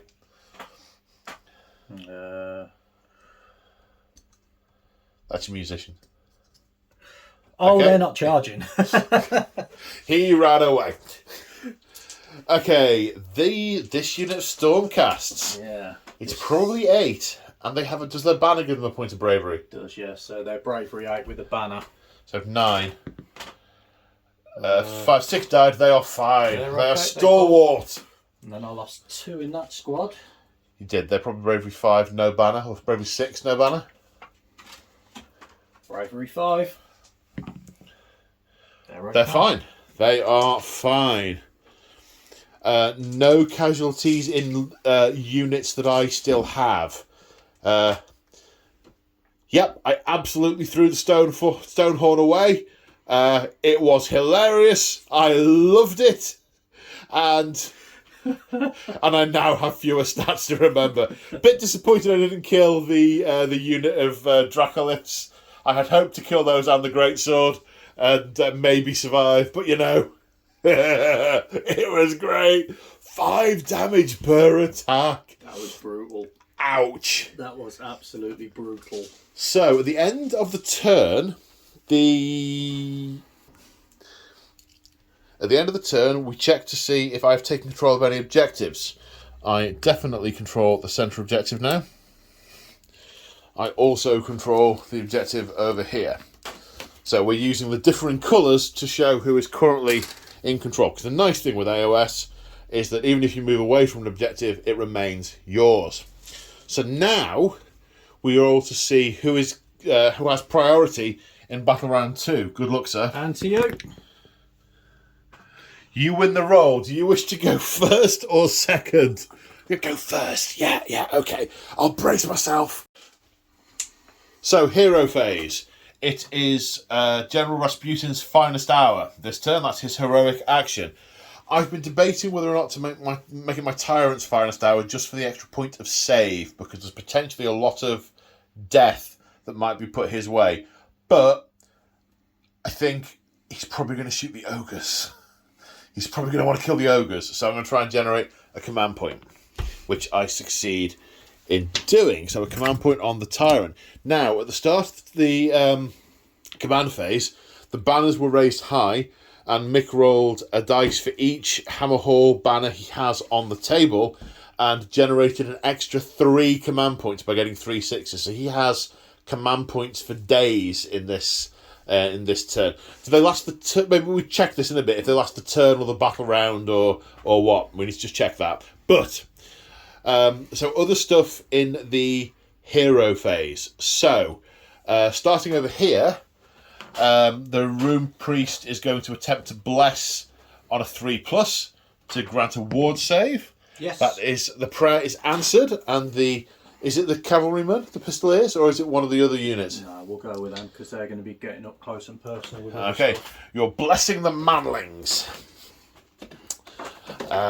Then we have Wizardy Wise, the Lord Arcanum. Yeah, so let's have Lexicus first. He's going to perform Healing Light and try and heal the Desolators on a 5-up. Oh! No, failed. Oh. Well, I was going to try and dispel it, unbind it, but... There's not a strap for re-rolling a power, is there? No. Oh well. Nope, I could have spent one of my 5 command points on it. No, you couldn't. Wrong game. Wrong game. That's what I thought. And even if we were playing that game, you couldn't in this room anyway. So, Fireball being just out of range of the targets over here. So, Mystic Shield again on a 5. Yeah. I'm going to attempt to dispel it, unbind it, because I may as well. That's cocked as you like. 10, unbound. Oh. So, they're blessed. Nothing else for the rest. Movement time! And at the end of the movement phase, the dispossessed have all moved up here. I was going to say long fangs. What's that from? What's a long fang? That's 40k, isn't it? That's Space Wolves, yeah. The long beards. Yeah. So I thought for a minute I thought I was sort of Soulblight Gravelord, old vampires with long fangs. I thought, no, what have I done here? Long fangs is Devastator Squad, isn't it? Yeah, it is. Anyway, I should probably delete that. But I'm not going to. So, the Longbeards have run. I'm guessing they're coming around this side. They're playing the long game with their long beards. The Hammers, the Runesmith, and the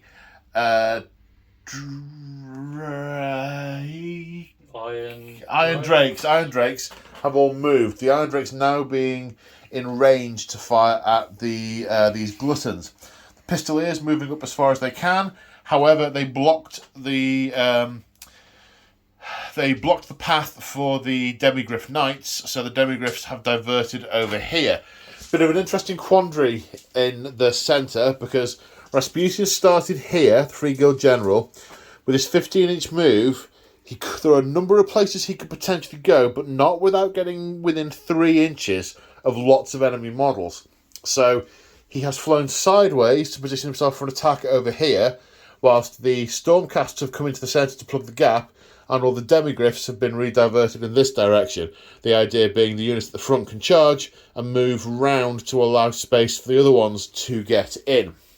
The Justicars moving up, they have a number of viable targets.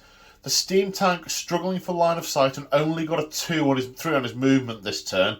The pressure's not high enough, laddie! And not able to move very far. However, does have a line on the Mournfangs over the Stormcasts.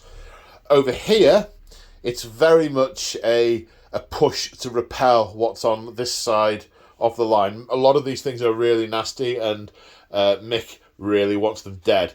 There weren't a lot of good choices with the Gyrocopters. They're just being followed up kind of for position next turn. But the Desolators, the Lord Arcanum, they want to hit the Mournfangs and take them out before they can be hit in return. Then hopefully, with enough fire, these can be brought down over here. The Free Guild regiments, Free Guild Guard, all moving forward, mainly to get range with the guns and the swordsmen as a protective unit, guarding, protecting, defending the riflemen's positions with their locked shields. The organ gun finally brought round into position to fire upon this vicious beast. So now it's time to shoot. Do you know where we're starting? Over thither. So on closer examination of the Iron Drake's War Scroll, they have a 12-inch, they have a 16-inch range. It's the torpedo that's got a longer range. So Mick has run them up instead, although only run them an inch. Because I thought, well, they're in position for next turn, but they've sort of stopped, realised they're not in range, then carried on, but not very far. Then we come to the Outriders. Now, the models have got all sorts of different weapons on them. They're modelled for the rule of cool. Stat-wise, they each have a brace of pistols. 5 of them are in range. Which unit are you shooting at, sir? The Lead Belchers or the Gluttons? Lead Belchers, okay. 2 attacks each, hitting on 4s. I'm just wondering about all-out attack. Do you know what? I'm going to all-out attack because I've got command points for days at the moment. Okay. So back to 3s. That's 7 hits. And then wounded on 3s. For 5 wounds. Okay. AP. Rend. Rend 1. I've done the AP a few times. Okay, that's what I've rolled. I know what my save is. Save is 5, -1, so the 6 is a pass. 4 get through, 4 damage each, 4 wounds each. Sorry, 4 damage, 4 wounds each. kills a lead belcher. You have killed an Ogor! And he's only been here for 6 hours. Really? What time did I get here? About 9:30. About 9:30. It's 10 to 4. You remember when I messaged you last week and said this time next week we'll just be wrapping up? And it was about 10 o'clock on the night. And you said, no, we'll be done for lunchtime. Yeah. When did we throw the first dice? About #1. About #1. About #1, yeah. Okay, now the Vigilators are firing at the Iron Guts. It's 20 shots. They still have Mystic Shield on them from my turn 1, so they've got a save of 3+ at the moment. I did consider all-out defense, because I really do want them to survive, because they hit like an absolute truck. However, I've only got 3 command points, and I think I'm going to need them elsewhere. So, 20 shots. Did you say you were all-out attacking, did you, or did I make that up? You made that up. I all-out attacked over there. Okay. I think I'll save all-out attack somewhere else. Okay. Okay, No, so freeze. Maybe I should have done all-out attack. It's a little poorer than average, but not disproportionately so. And then we're going to wound on freeze. That's much better. That's... Oh no, that's average as well. Average. How many, sir? 8 at round 1. 8 at round 1. Okay, so +1, -1, so I'm back to my regular save, which is 4+. 2, 4, 6. Sir, I have passed 7 out of 8. I can only apologise for that horrific display of statistical anomalies. And if I had spent the command point on all-out defence, it still would have been 1. Quality. Right, where we go next? Right, let's have these guys here targeting downtown at these. So they're going for the Mornfangs as well. Yeah. So this should be 10 attacks with 6 doing mortal wounds. Now I think there's a lot of fire coming into the Mornfangs. Do I want to all-out defend the Mornfangs? I think I'm going to all-out defend the Mornfangs. Okay. So hitting on freeze. 2 mortals. Mortals from the Vigilators? Yeah. From Judicars, yeah. Judicars? Yeah. Alright. Is it in addition or instead? Instead. Okay. And then this is wounded on freeze. So 4 at rend 1, damage 1. Okay, so +1, -1, back to 4+ saves. Past 2. So there was 2 mortals and 2 regulars.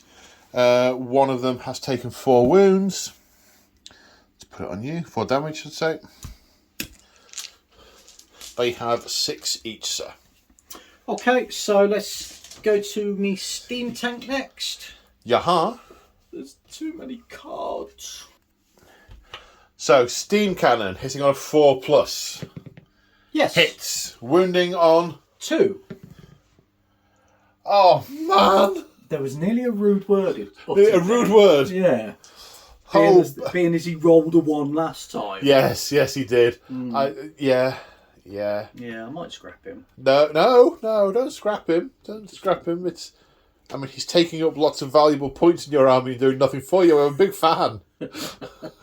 So the long rifle on a 3 hits. Wounds on a 3 does not. Oh, that one's a 2, isn't it? Oh dear. Oh dear. I'm glad I didn't spend any command points on him.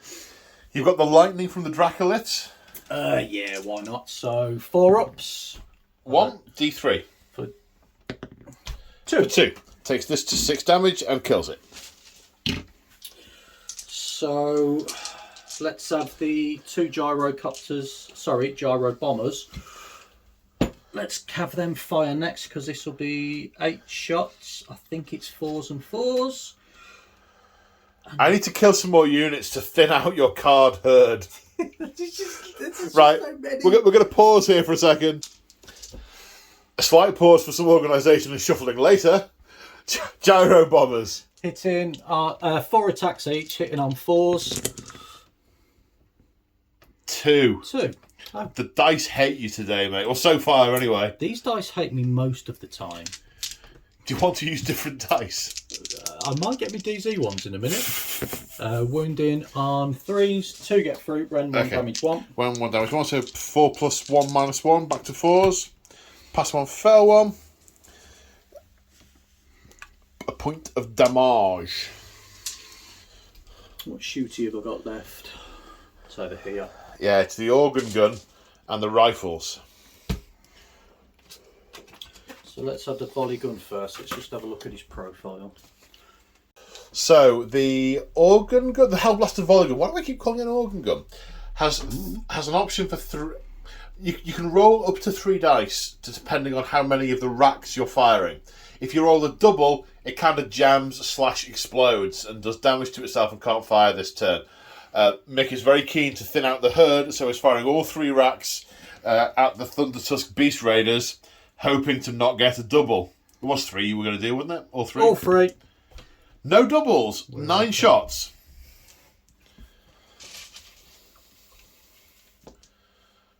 Five, 6, 7, 8, 9. It's all good. So we're hitting on 4, so I'm going to all-out attack. Get it hitting on 3s. Okay. 1, 2, 3. We had a look at the wording for the command points earlier, and we can't see any reason why they won't roll over from turn to turn as long as they'll just spit at the end of the battle round. So into the big 3s? Tusky dude on 3s. Dude. How long have you been doing this? iOS. No, but filming battle reports and rolling the dice where the camera's pointing. Oh, would you? Just every year. Yeah. 6. 6 wounds. Ren 1 damage 1. Right. Save 4. Minus 1 saving on 5s. 1 gets through. Sorry, 1 saves. 5 damage get through. Right. Rifleman? Yeah. Right, now we go to the 3 guild riflemen. I've come around this side because... Sigh. 20 guys, each one hitting on 4s, but because there's more than 10 in the unit, they get +1. So hitting on 3s, 20 shots. 6 is anything special? Not that I'm aware of. Good. That don't look too bad. And then 3s to wound. Drop Dice don't count. Ooh. Oh, that is awful. That kind of fell apart a bit there. 8. 8. 8's still not round bad. 1. 8 at round 1, so 5s after the minus. So 4 saves. 4 get through, taking his damage up to 9. Okay, so we've got charges across the board, starting with the hammers. Yep. Who, to 10 inches, but with the banner, it's a 9-inch charge. Do not make it. Forward to victory. Okay. That Do is not an make it. 8-inch charge and a command point spent. Are the pistoliers going in? Yeah, they'll go into the... They don't need to declare, they just need to move. Oh, yeah. They make 5 inches. So the pistoliers have a great special rule, which is after they complete a charge, they get to fire with their pistol straight away.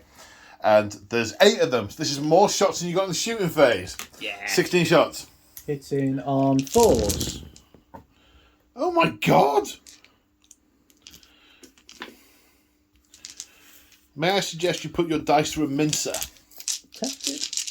And 3s. Oh. That's evened it out a bit.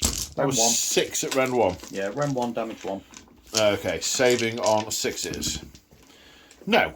So that is 6 wounds go through. That is an ogre and a half.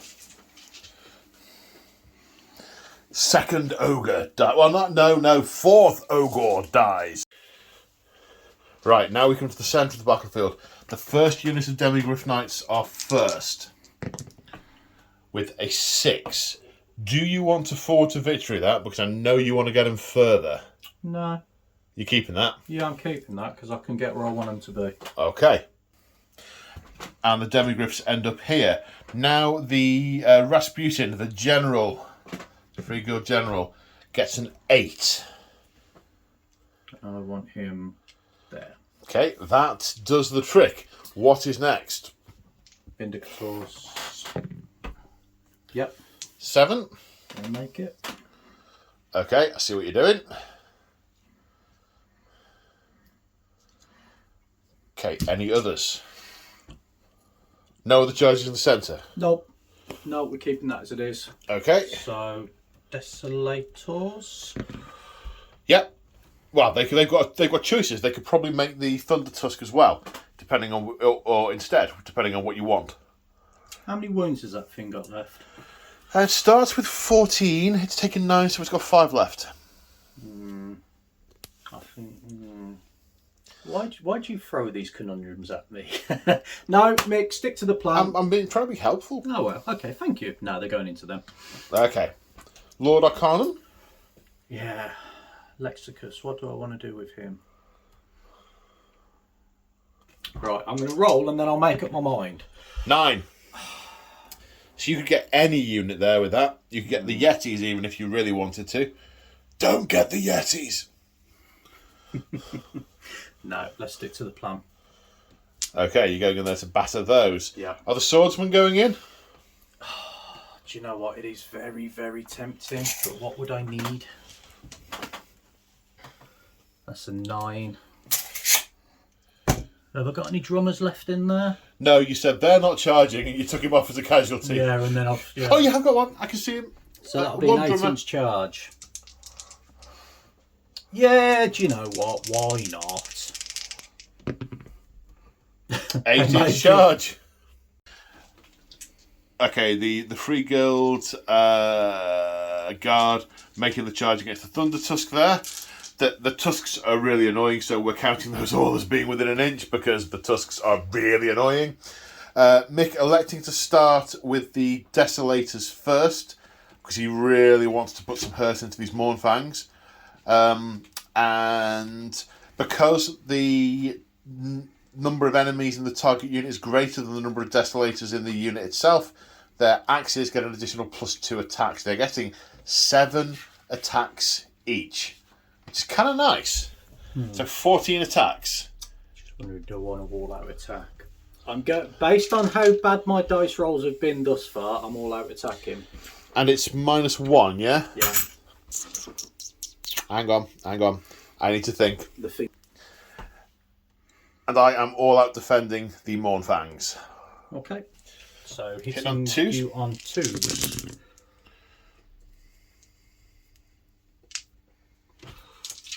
Okay. Wounding you on 3s.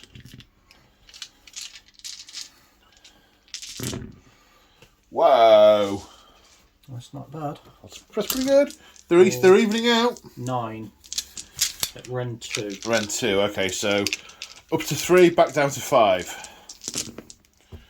Save 1. So that's 8. 5 kills 1. And then 3 onto another.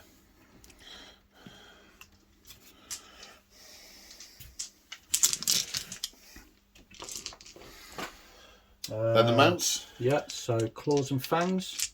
Will all-out attack apply to these as well? Yes, so these are 2s. And then 3s. 3. Get through. Rend 2, damage 2. Ren 2, okay, so 5 up saves again. Plus 2 of them this time, Yeah. which is nice. 1 goes through, taking this one's damage to 5 points of damage. Now, the conundrum I have is, do I want to hit back with the Mournfangs and potentially take out that Lord Arcanum before he finishes that last Mournfang off? Or do I want to do some serious damage elsewhere? I think I want to do... the other thing is, if I can activate the Yetis and wipe out the what they call the Free Guild Guard in order to save the Stone Tusk. That's one option. Other options, I could activate this unit of Gluttons and try and put some hurt onto that general and those Stormcasts. I could activate the Iron Guts and kill the Demigryphs. And they would just butcher the Demigryphs.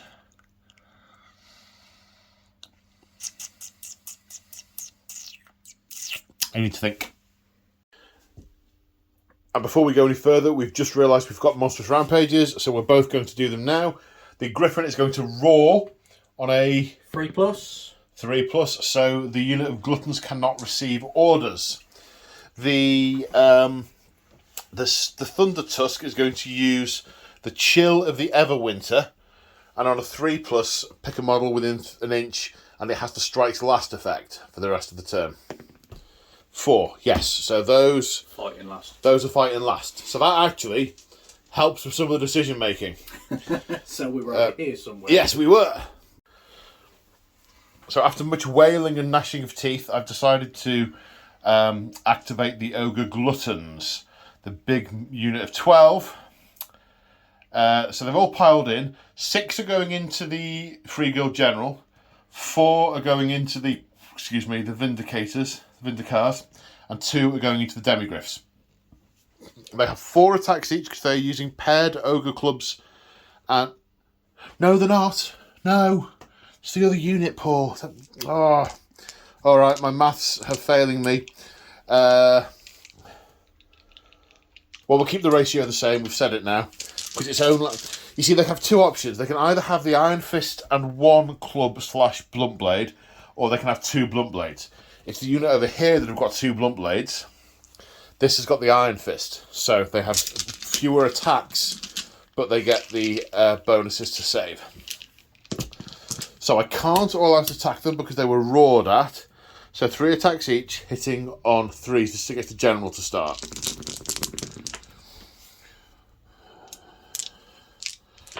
Okay, wounding on 3s. That's pretty good. 4, 8, 11 at Rend 1. He's got a 3+ save because he's 4+ naturally and an extra 1 for a shield. So 11 saves at 4+. 11. What's the damage, mate? 2. So that'll be 12 wounds. 12 wounds out of 13. 1 left. Oof. But maybe I'll be able to take a gulping bite out of him in a minute. Count up, Nick.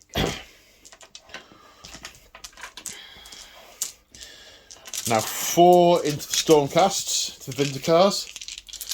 Hitting on 3s. The fact that you've roared at me has meant I've got fewer things to do. That saved the General. Yeah, probably.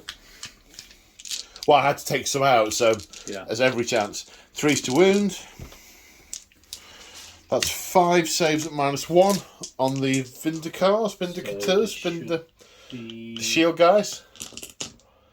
Yeah, so 4+. 3 main, 2 damage each, so 2 killed. Now they will Blaze of Glory depending on which ones you take off. Well, he was already injured. Okay. So he's got to go, which will then roll a wound over. And then kill him. And then kill him and roll 1 wound over, so it's that one that's blazing. Okay, so number of dice equals wounds +1 for the Thunder Strike armour. Any 6s? 2. 2, okay, so 2 mortal wounds onto that unit. I'll put them over there. And then I have 2 that are attacking the Demigryph Knights. Oops, come here you. 5 hits, winning on 3s. 3 at -1. So this will be 4s. 2 damage, get through. Okay, now the Demigryph Knights. I'm electing to all-out defend with the Iron Guts. They also have Mystic Shields. That's bringing my save up to 2+. Okay, so Halberds first. So this is 10 attacks hitting on 3s. Oh, man.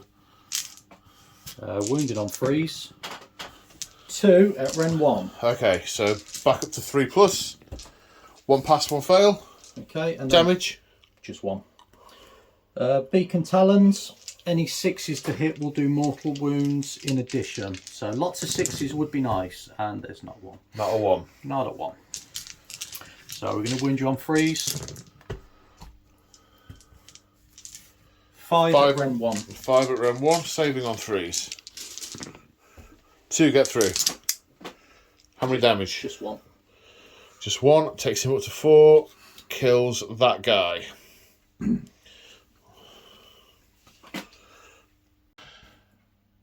So we've just remembered that the Vigilors firing at the unit of Iron Guts gave all of the unit... Is it Stormcast units? +1 to hit, or just units?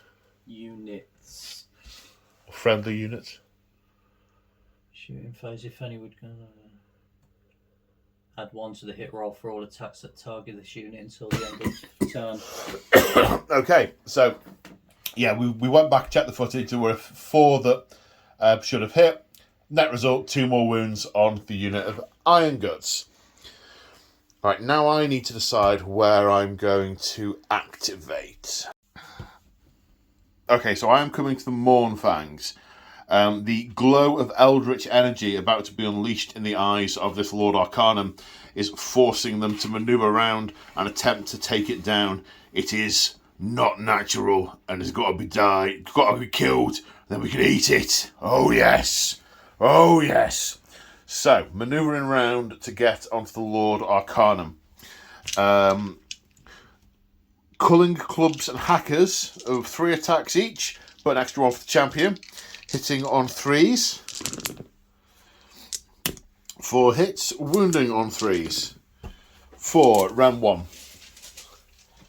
So these will be on 4s.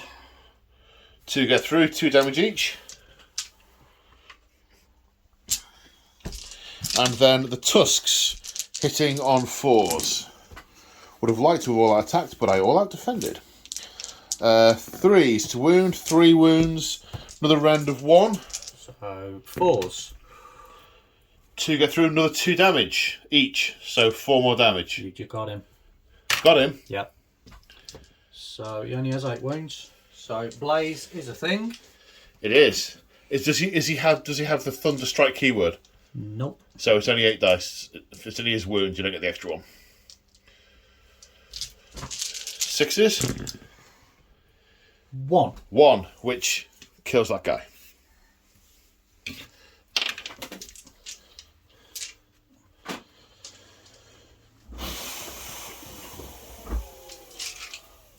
Whoa. Okay, your turn to pick a unit. Right, they're fighting last, aren't They they? have to fight last, yeah. They've already fought. Do you know what? For what it's worth, I'm going to do my pistolas. Okay. Okay, the Pistoliers piling in over here. They were already engaging the Gluttons. There was no benefit in... They couldn't stay out of the way, so they've moved in to try and kick a couple to death, or maybe, wound one in the kneecap before they get, mushed into the ground. So 3 of them are going against the remaining lead belchers. Yep, so hitting on 4s. With sabres. Sabres and pistol butts. And then wounded on 4s. 2. No rend. 2. Lead belchers save on a 5. Pass 1, fail 1. Another point of damage. Then the mounts. 2 attacks per horse. 4 hitting on 4s. Wounding on 5s, I believe. 5, you might clip this one. 1 save on a 5. You get him. You get him. And then 2 into the Gluttons. So let's do the sabre and pistols first. 4s. 2. And 4s. Nope. No. And the horses. 4s. And 5s. 2. Saving on 5s. Puts a wound on a glutton. He's a glutton for punishment. Ha ha ha. So now we come to the Iron Guts. Piling them in, there are 5 of them in range. They have 3 attacks each normally, but because of the blood feast that was cast on them earlier, they have an extra attack. So yes, hitting on 4 attacks each, 5 of them in range, hitting on 3s. That is a disturbing number of 1s and 2s. Works for me. Wounding on 3s. That's evened it up. Rend of 2. How many, sorry? 11. 4, 5, 9, 10, 11. Rend of 2 is going to be 5 up saves. Damage? 3 each. Ouch! I think they're dead. So that's 7, 21 damage. They're dead. Nom nom nom nom nom nom nom nom nom nom. Everybody's dead, Dave. Nom nom nom nom nom. Nom nom nom nom nom. Nom. So now the Vindicators are attacking 2 each plus an extra off the champion. Hitting on 3s. 6s do mortals instead or in addition? Instead. Instead, okay. And then these will be 3s. 3s, okay. 3 saves. 3 saves, rend 1, so 3 saves are 6. However, because these have got iron fists, any 6s to save do mortal wounds back to my opponent. So that's 2 wounds go through and 1 mortal wound back. Which will kill one. So 2 mortal wounds go through on that guy. Would he blaze? He would. And then the next 2 pass on to the next guy. Okay, so blaze attacks back. 2 mortal 2 wounds. mortal wounds, kills that guy. I'm taking them off, I've no idea. Because they haven't got like trumpets, I can't see which one is the champion, which one's the bellower. So they're just dying. Okay, so I'm going to activate this unit of Gluttons into the Outriders. Now these do have paired Ogre clubs or blunderbusses. So 4 attacks each. Hitting on 3s, running on 3s.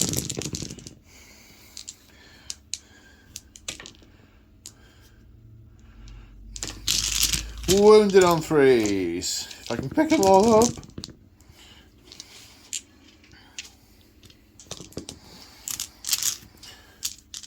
Five, 10 at -1.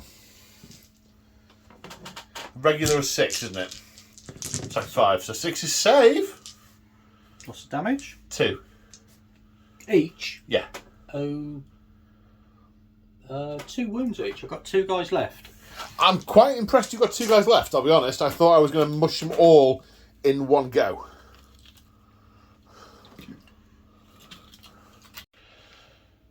Now we come to the Free Guild General. Heavily bracketed, but that won't affect all his abilities. Free Guild Rune Sword. So going to be hitting on 2s because of aggressive general. 5 attacks. That's 4 hits. But wounded on 4s. Okay. 3 get through. Rend 1. Yep. Okay, saves of 6. No, they all get through. 2 damage each. Okay, so he's out on a limb, so let's kill him off. For neatness. 2 wounds there. So 2 attacks with razor claws. Okay. Hitting on 4s. Aggressive general won't affect this, will it? I think it should. I think it does. You sure? He's got 3 abilities that give +1 to hit. I'm going to go on a limb and say at least one of them applies to the bird. So this will be hitting on 3s. Yeah. Okay. There we go. Wounding on 3s. Oh. But he's very weak. So weak.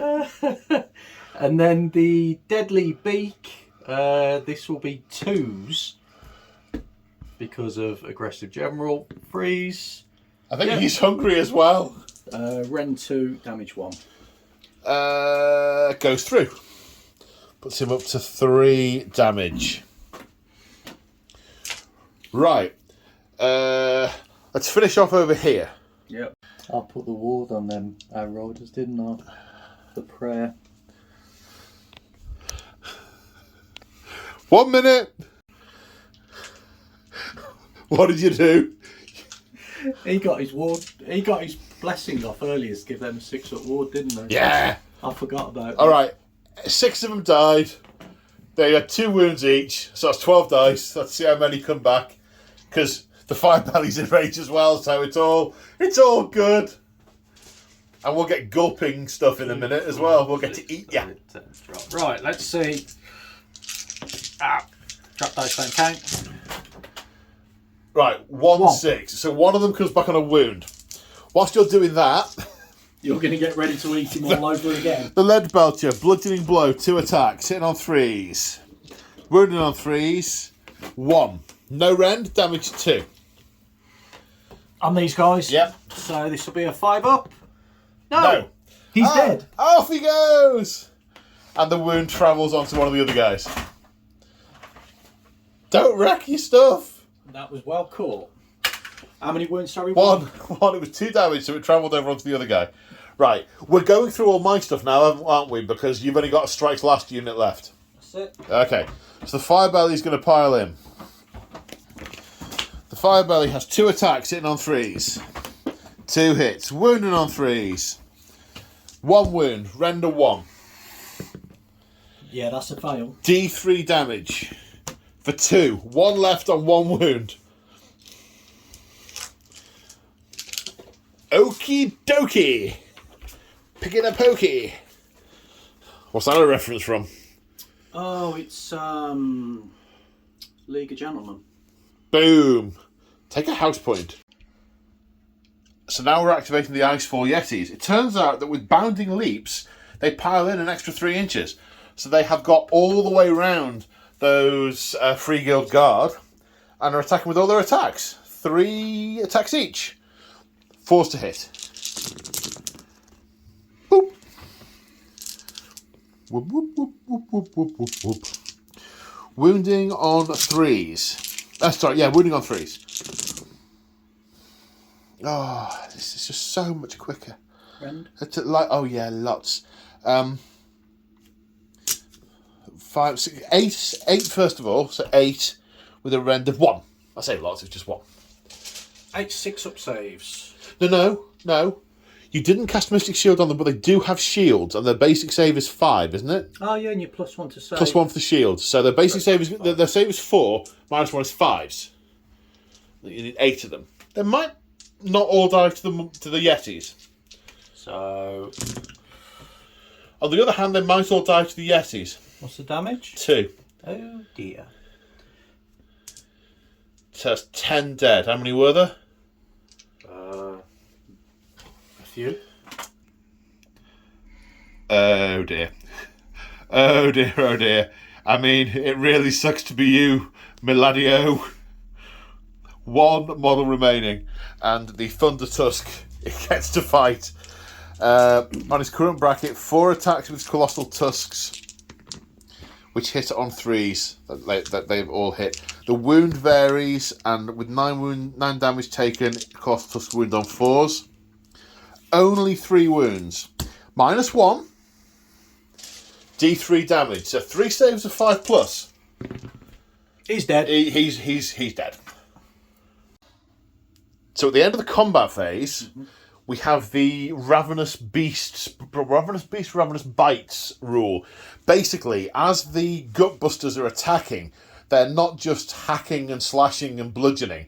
They are biting and gouging and ripping at the same time. So every enemy unit that's within 3 inches, let me make sure I got that right, 3 inches, basically engaged with a Gutbuster unit, on a 4+, they do D3 mortal wounds to the unit. Now the Firebelly isn't a Gutbuster unit, he's too busy praising the Sun Eater, but this guy is. So on a 4+, he'll do D3 mortal wounds, 4+, and eats the horse.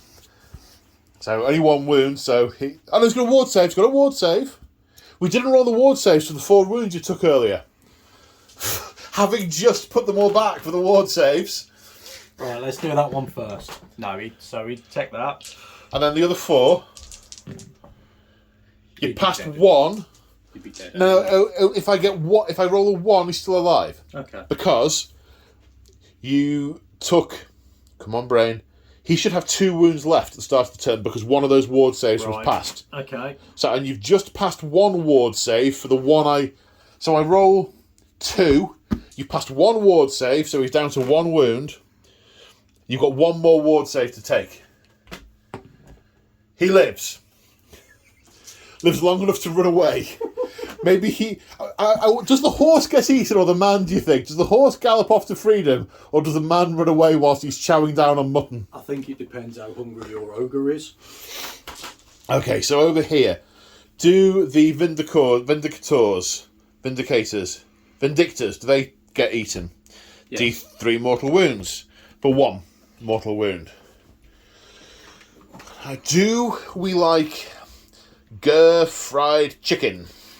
On a 4+, D3 mortal wounds on the general. No! He's the one I wanted to take a bite out of! With his 1 remaining wound. Ho-hum. Right. Battle shock time. So, I've got 1, 2, 3, 4, 5, 6, 7, 8, 9 ogres. I have lost 3 gluttons in that unit. Gluttons. 3 gluttons. They have a bravery of 6. However, they are eating now because they're within 3 inches of an enemy. So their bravery goes up by 2. So 8. So 2 and 3 is 5. They're fine. Yep. The Iron Guts are hungry because they are not close enough to an enemy. 4, and how many have they lost? They got 7 left, so they lost 1. That's fine. Lead belchers. They all died. The Lead Belchers lost. Was it 3 this turn? Yeah. They are feeding, so their bravery is at +2. 2 and 3 is 5. I'm sure that's fine. I can't check. I haven't got. But with +2, that's going to be fine. Should be. The Outrider. 1 and 7 is 8. Yeah, Braves to Robin. He lived, kind of. He runs off whilst his horse is being eaten. How ignoble of him. So at the end of your... Oh my god, that was your turn.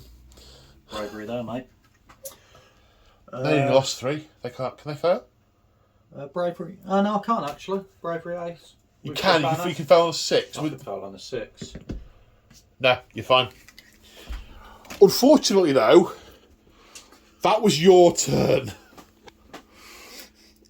Yeah. And I appear to have removed you with a shovel. Well, we thought that had happened in turn 3. 3. So we're a little early. I thought one of us was going to remove... I don't know if you went hard enough in the middle. Possibly not. Still, what to do over here? I need to scratch the old noggin. So we're in the hero phase, and we realised that we forgot all about the Free Guild General's His Finest Hour last turn, which would have given him a save and bonuses to wound and so on. A bit too complex to go back and unpick all that. So what we've said is he hasn't used it, and he can use it in any future turn as normal. And Mick is choosing to use it in this turn. The Tyrant has generated a command point through heroic leadership. The Firebelly attempted to wreath himself in flames again, and this time failed. We now come on to the spellcasting for the Butchers, and I've decided to mix it up a bit because I've got a variety of spells, and they're funny. So, we're going to go for Voracious Maw, first of all. It has a casting value of 7.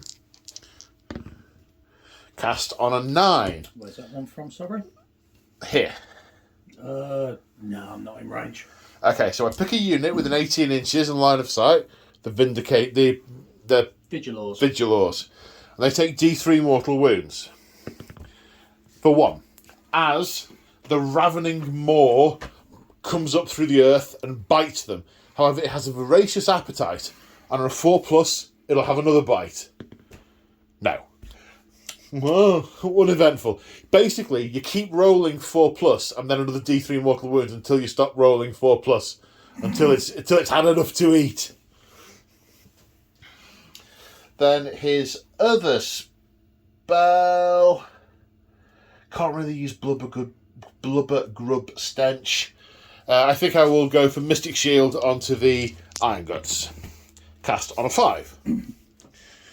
Now we come on to the other Butcher, who is going to... I want to Greasy Deluge the General because it's funny as.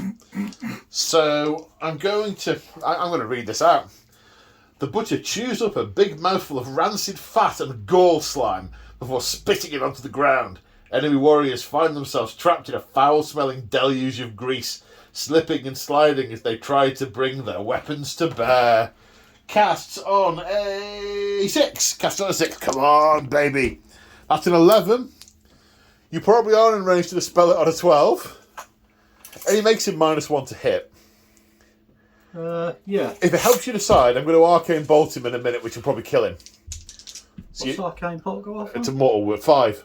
I'll try that one then. Okay, so he is Greasy Deluged. But I know you can fly away and come back, you see. So if you do fly off, you're flying off covered in grease. Arcane Bolt. Cast on a 10. You need an 11.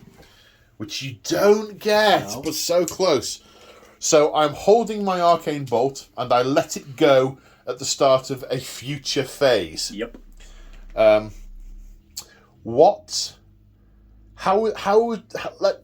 the wording of his coming back to life thing? Let's examine that. Okay, so it's whenever he dies, he comes back, basically. So we'll deal with that in a minute, and in just a minute. The last thing I need to do in the hero phase is the Grasp of the Everwinter. Because there is a unit within 3 inches of a Beastclaw Raider, we roll the dice, and if the roll is equal to or less than the current battle round, they take D3 mortal wounds, because it's getting a bit chilly. No. The Everwinter has not caught up with me yet. So at the start of the movement phase, pew! 1 mortal wound. Okay.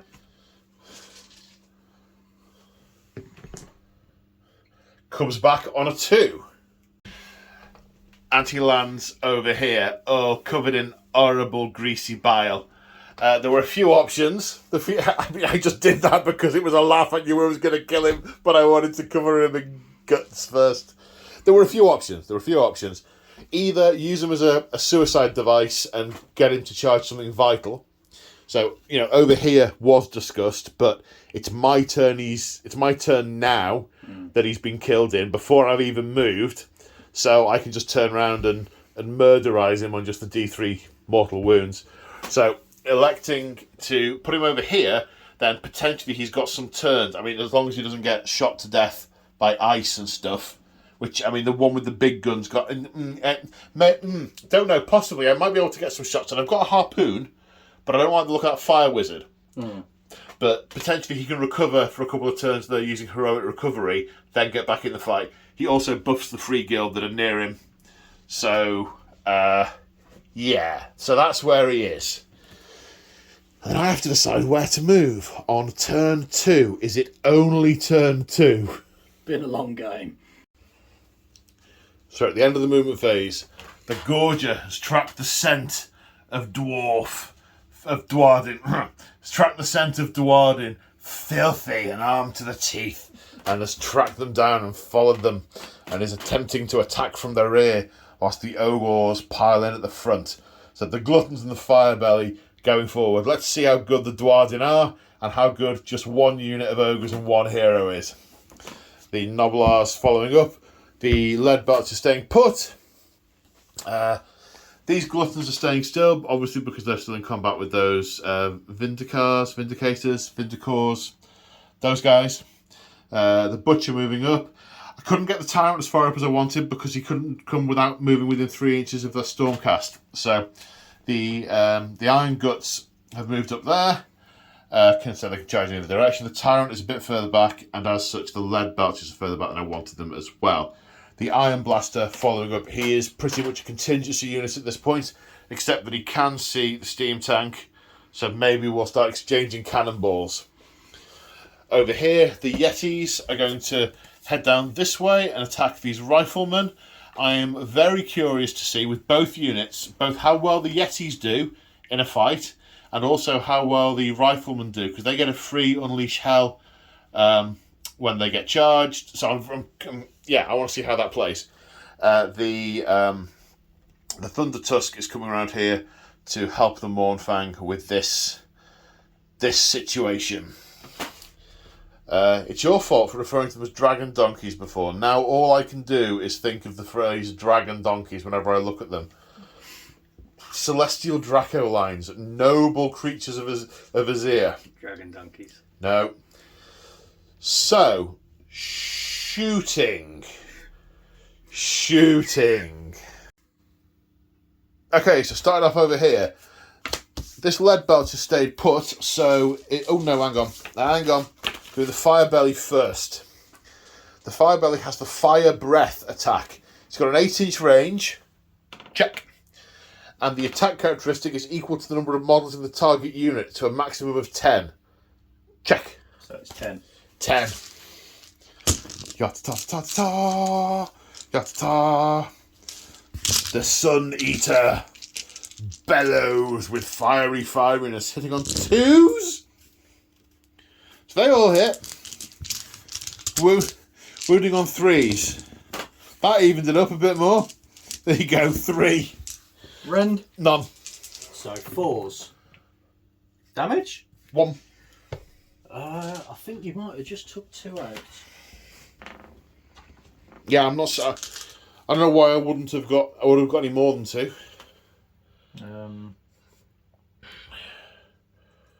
Dwarven flesh does not burn so easy. The lead belcher can see through and fire at the iron drakes, although I should just check the range of that. In, but only by a gnat's wing. I've stayed still, so I fire twice, so 2d3 shots for 5. Hitting on 4s. Wounding on 3. Oops.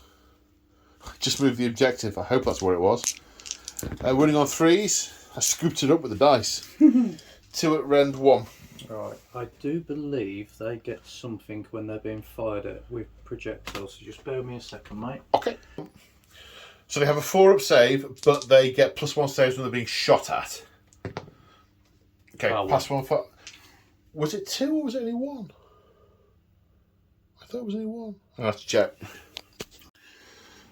So after a bit of thought, I am declaring that the Noblar Scrap Launcher can't fire on those Duardin down there, because, in fact, let me just do the switcheroo thing. So camera's now the other way up, you'll possibly see what I mean a bit easier. So it cannot see the unit of Duardin past the ogres, and if you follow the line of fire, it'll be the only thing, if it's shooting over, it'll be hitting that banner. I think they're far too scared of hitting the ogres to try that. So as such, it is not going to fire. Now the Mournfangs, the champion is armed with an iron lock pistol in addition to his other weapons. So he's going to shoot the Desolators on a 4. He misses. Now the Thundertusk Beast Raiders are going at the Desolators. The Frost Wreathed Ice has 8 shots on this profile, but because he's not shooting at a big unit, they only do mortal wounds on 6s. 2 mortal wounds. That'll kill 1 and roll 1 over. That's the chap. Right, the Harpoon Launcher will hit on a 4. Misses, and the Chain Trap will hit on a 4. Which also misses. Right, we have a lot of charges to do, so let's go along the line. This unit of Gluttons gets a 9. They make it in. A long charge, engaging both units. I want to see how this goes. Firebelly, 9. Let's move him into here. Then the Gorger needs a 9. I don't know if you are going to unleash hell. He is going to unleash hell. I do not make the 9. So obviously, unable to make the charge, unleash hell doesn't happen. The Iron Guts on an 8. That gets them pretty much wherever I want them. Okay, now the Tyrant is charging in with a 7. Okay, hell is being unleashed. I have just realised that I've missed all the charging special rules, so we're going to go back and redo those in a minute. for the units that are already charged, because I'll have to check footage and stuff. But unleashing hell, -1 to hit. Do 6s do mortals? No, That's a relief. That's that squad. That's very much a relief. And then should be. You missed one here, man. Thanking you. Should be freeze to wound. Uh-huh.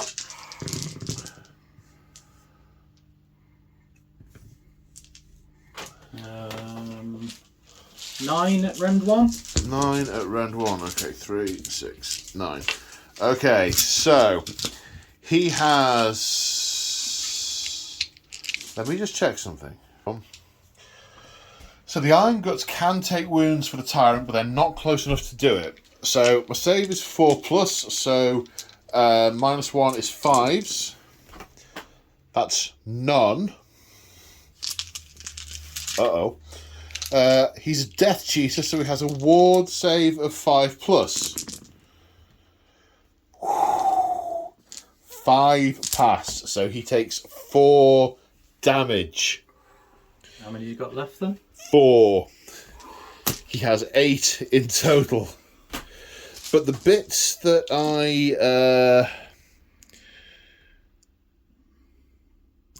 got wrong, or I didn't account for, is we roll a number of dice equal to the charge roll, Yeah. and for every 6, a mortal wound is suffered. Okay. However, his other big name is Brawler Guts, which means he counts as a monster, so it's 4 pluses. I remember this now. 1, 2, 3 mortal wounds. So that will kill him. And then let's roll it over to that one. Okay, and I now need to go back and check how many what I rolled with those ones. Yeah. What was he in an inch for Blaze? I don't think so, but by all means check. No. So quick checking of footage. These guys both rolled a 9. These guys rolled an 8. So 6s to do mortal wounds. First lot. 2. Then for the fire belly, none. So that's 2 of the hammerers trampled. And then 8 with the iron guts. None. Okay. Right. The slaughter... No, sorry. Back in the day, that was a Slaughtermaster model. It's just a butcher now. Right. He's going to charge. 6. Do I want to forward to victory him? I think I do. Forward to victory. 8. Is 8 enough to get me into that Vigilator? We need to check that. If you'll be so kind, sir.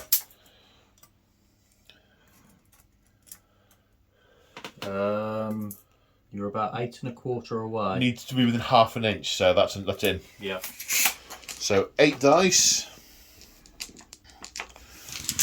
for his trampling charge. Some 6s, 2 6s. Okay, so he goes up in a blaze of glory. Nope. No mortal wounds done. Right, over here, the Thunder Tusk is charging. Needs anything but a Snake Eyes. Gets a 5.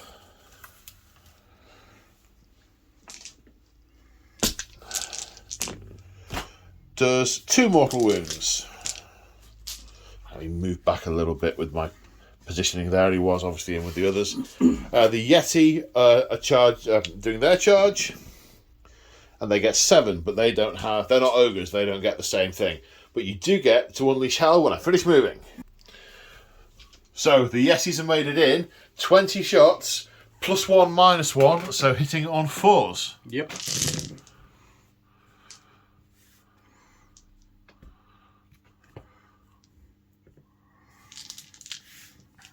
And then I think they wound on 3s, I think. just double checking. Just roll up. They wound on 3s with a round of 1, yeah? Yep. So that's 5 wounds. I have a save of 6, so they go through my save, but I do have a ward of 6. So I pass 1. The Yetis have 4 wounds each. You have brought down a Yeti on the way in. Woohoo! So first off, Monstrous Rampages. The Chill of the Everwinter on a 3+. will give that a Stormcast, always strikes last. So he's frozen up. The blood in the lizard's veins are going very cold, very unresponsive. So I don't have to worry about those from a selection point of view because I know I'm going to get to hit first. Mm-hmm. Whether I can kill it or not is another matter. Probably. I think probably. The Tyrant, I think, will go first. 3 attacks with his Thunder Mace, hitting on 3s. What's his rend? 2 on the Thunder Mace. The Beast Skewer Glaive is normally 1, but it's my relic, so it's -3.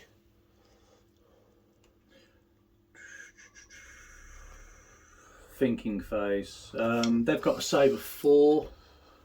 So if I all out defend them, I'd get a 6 up and a 5 up. Yeah, why not? All out defend. Okie dokie. 3 attacks, hitting on 3s. 2 hits. Wounding on 3s. 1 wound with the Thunder Mace. Rend of 2. So 5s. 5s. Nope. No. 3.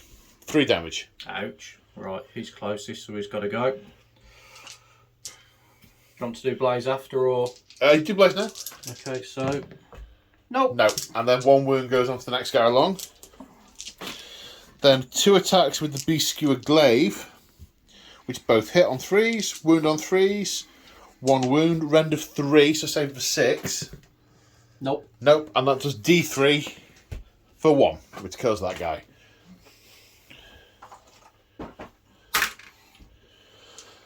Okay, your pick, sir.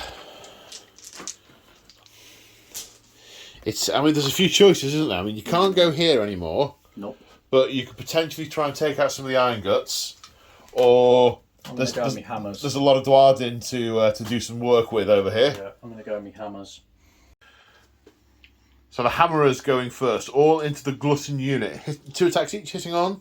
Hitting on 3s with 6s doing mortals. So 20 of 6s. 1. No, it's better than none, but not as good as like 5. That would have been nice. Yeah. Wounding on 3s.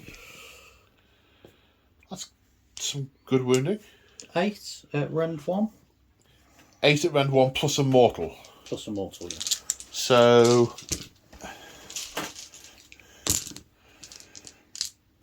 8 saves are 6 plus.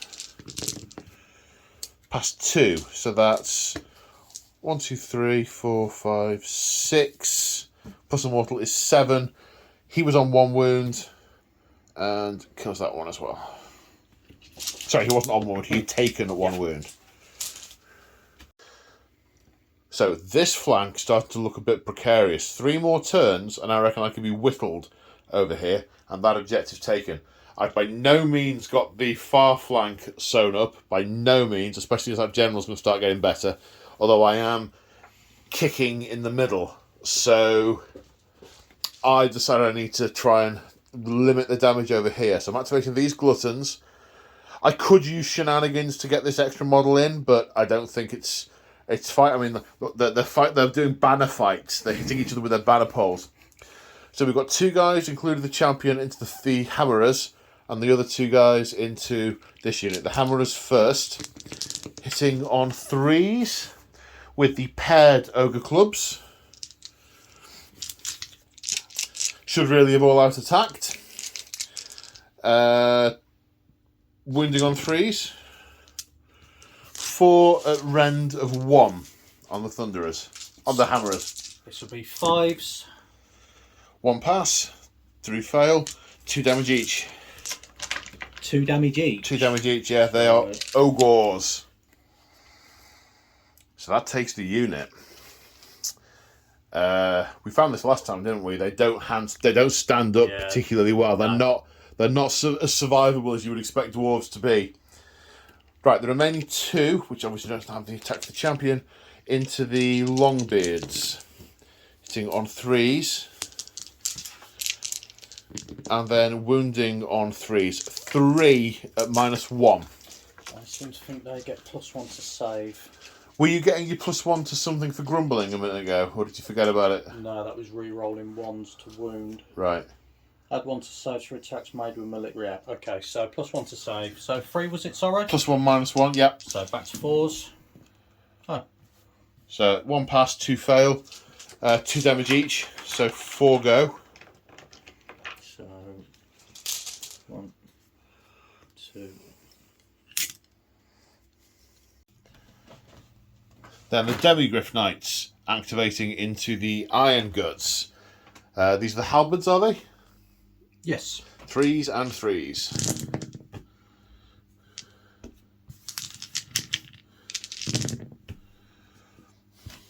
Uh, 6. They need to be 2 damage, those halberds. Yeah. 4 plus save, but Mystic Shield, so back to 4s. Fail 2, kills the guy who was already wounded. And then Beacon Talons with 6s doing mortals. That's 2 mortals. Remind me, is that in addition or instead of, or as well as? In addition. Okay, so pick them all up. And then 3s again. 5. Yeah. Range 1, damage 1. 4s. 2 go through and 2 mortal wounds. Yep.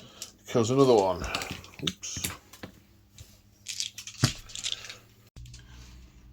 Then I'm activating the Butcher. There's 3 attacks with this cleaver, hitting on 3s. 2 hits, wounding on 3s, 1 wound, rend 1. Which I'll ignore because I all out defended them earlier, didn't I? Yes, So back to a 4 up.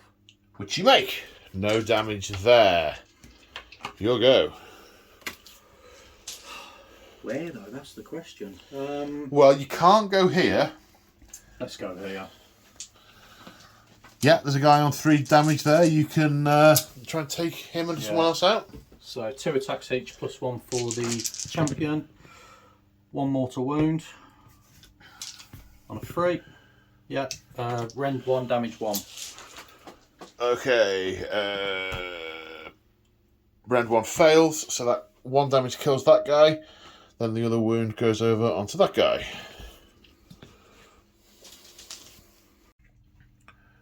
Then the Iron Guts are attacking with their 3 attacks each. Hitting on 3s. Wounding on 3s. Rend of 2, 8 saves.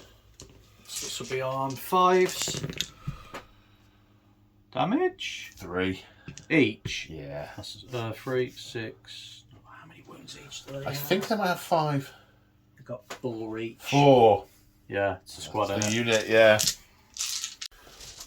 So the rifleman, under the guidance of the general, got a load activated, got a load of hits on the Yetis, but unfortunately only scored 1 wound. Then over here, the Gluttons took out the 2 remaining Stormcasts in return, and in return, Blaze of Glory put 2 wounds on one of the Gluttons. Now, the Vigilors are attacking over here. They've activated, they've piled in, and they're against the Tyrant and the Butcher. How many against the Tyrant? Looks like 3. So 3 attacking that one, 2 attacking that one. Okay. So 3 first on 3s. And then 3s to wound. 4 get through, rend 1. 4 at round 1. So 4 saves of 5+. 3 fails. Ward saves of 5+. No, he is on 7 damage. He has 1 wound remaining, I hope. I'm pretty sure he was 8. I'm sure he said earlier it was 8. I'll just double check. And then 2 against the Butcher. 2 guys against the Butcher. 3s, all hit. 3s, all wound. Butcher saves of probably 1. What's the Butcher's? Now it's my turn for all being disorganised with the cards. Mine's getting easier because you're killing all my stuff. So that's 1 pass, so 3 damage on the Butcher.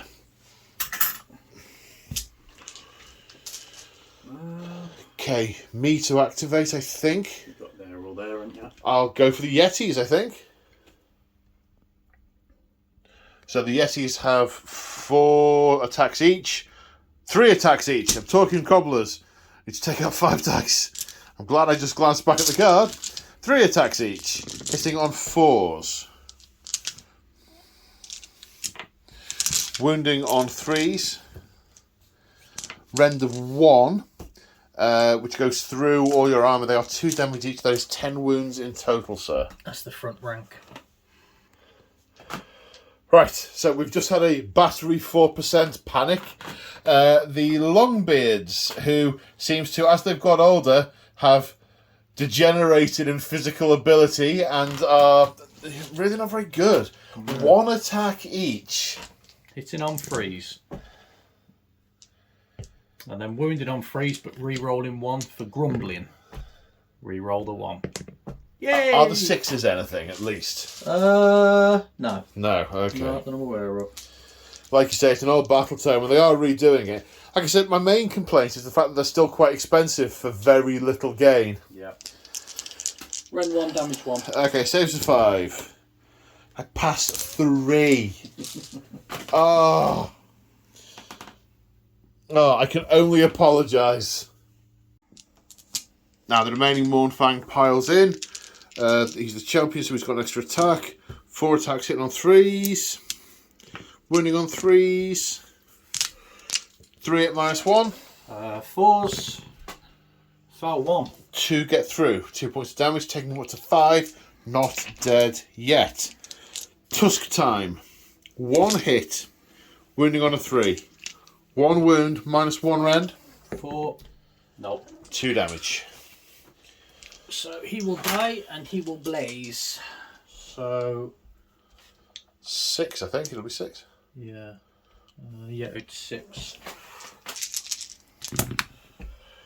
3 mortal wounds. Who are they going on? How many's the big thing got left? I think it's got 4. Really? Yeah, I'm afraid so. It's taken 9. It's got 14 in total. So it's got 5 left.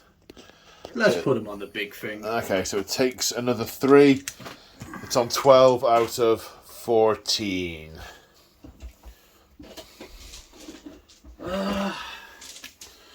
Battle shock. Battle shock. Right. How many have I lost over here? 1, 2, 3, 4, 5. I've lost 4. You're fine. Yeah. They've lost 2, but they're feeding, so they can't fail. Okay. I lost 5 here.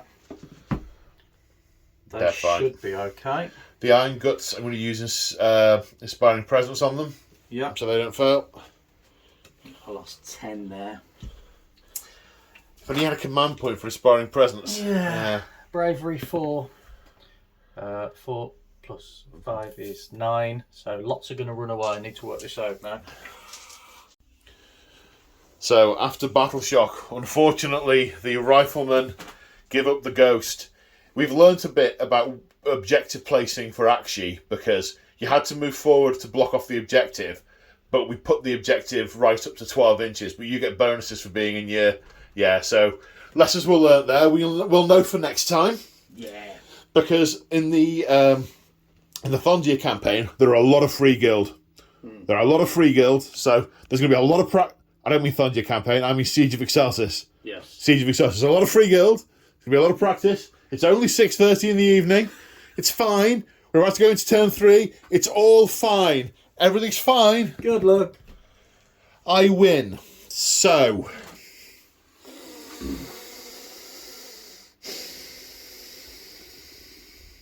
the thing I am concerned about is overstretching.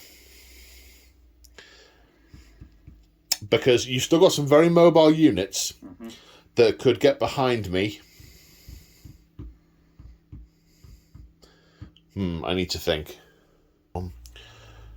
So I think I am going to take the second turn because I want to be able to manoeuvre after Mick does.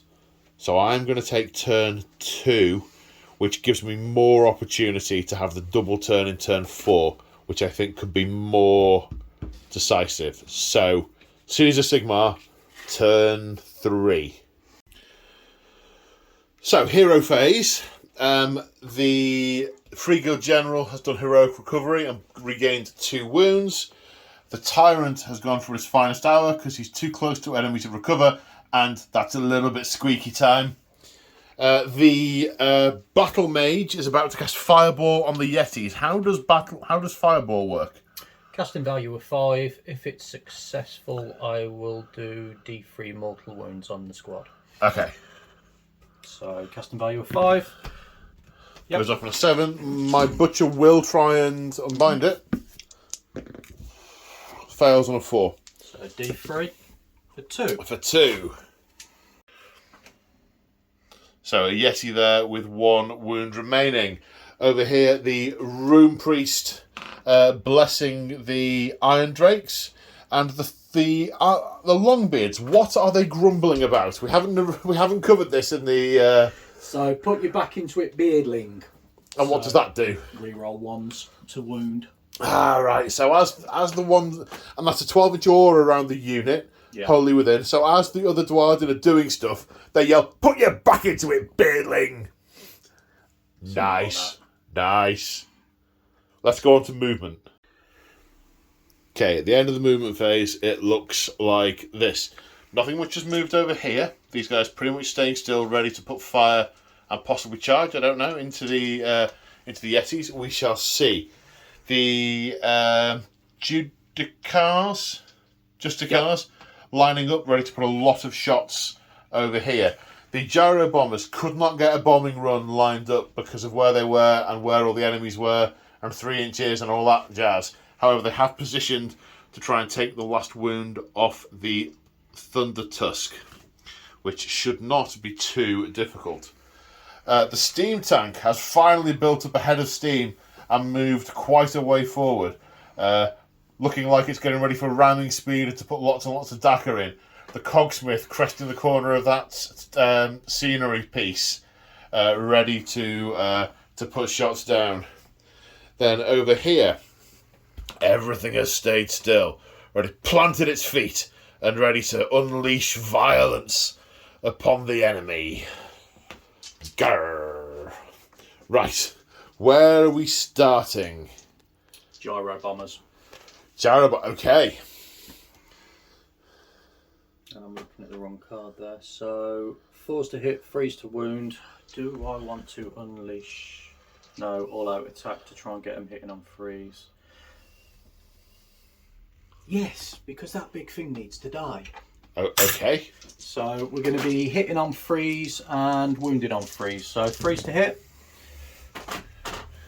Possibly not a bad call doing all-out attack there. 3's to wound. It's only 1 wound you need to do. Yeah, I know, but I want it dead. 6, okay. 6 at rend 1. Okay. 6 saves of 5+. It's taken 5 damage. It's dead. Woohoo! Right, now the Cogsmith is going to shoot. He gets +1 to hit if he's not carrying an axe, so he gets +1 to hit. Yeah, so D3 shots for the mighty 3. 6. Oh, for 3, yes indeed. Hitting on 3s. 3 hits. Wounding on 3s. 3 wounds. Rend 1, damage 1. Saving on 6s. 1 save. That kills this guy and puts a wound onto that guy. Okay. Let's have the Judicars next. Is it 1 shot each? 2 shots each? 2 shots each, yeah. 6 is doing mortals. 2 mortals. In addition? Instead of. Sure. Yeah. Okay.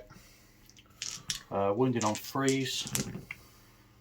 So 3 at rend 1. 3 saves to 6. Nope. Plus 2 mortals. That's 5 in total.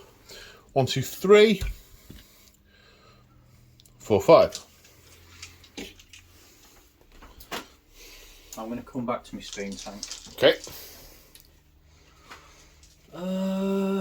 Vigilors into combat. Or who is it? 3 into the Tyrant and 2 into the Butcher? Yeah, that's what I'm thinking. All out defend the Tyrant. Which one's a Tyrant? Right. I thought you his finest hour him. I did. Oh, I did. Yes, I'll keep that. I mean, I could do both and it would make it a 2-up save. Yeah, if you want. No, go on, I'll leave it as is. It's your channel. I know. So 3 into the Tyrant then on freeze. And then freeze. Only 2 at rend 1. So saves of 3, -1 4s. 2 passed. Okay, and then into this one. It is his finest hour. Freeze. And freeze. Only 1. At Save rend 1. of 6. Nope. Nope. Puts another wound onto the butcher.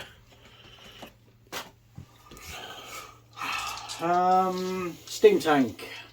Okay, this might take some. Oh no, he's there. Right, go. I can fire into combat, can't I? You can. I don't know if the old narrative common sense would suggest that's a good idea. No, let's go against them. So, right, let's. Are you all out attacking? Yeah, Okay. yeah, 100%. So let's put the steam cannon.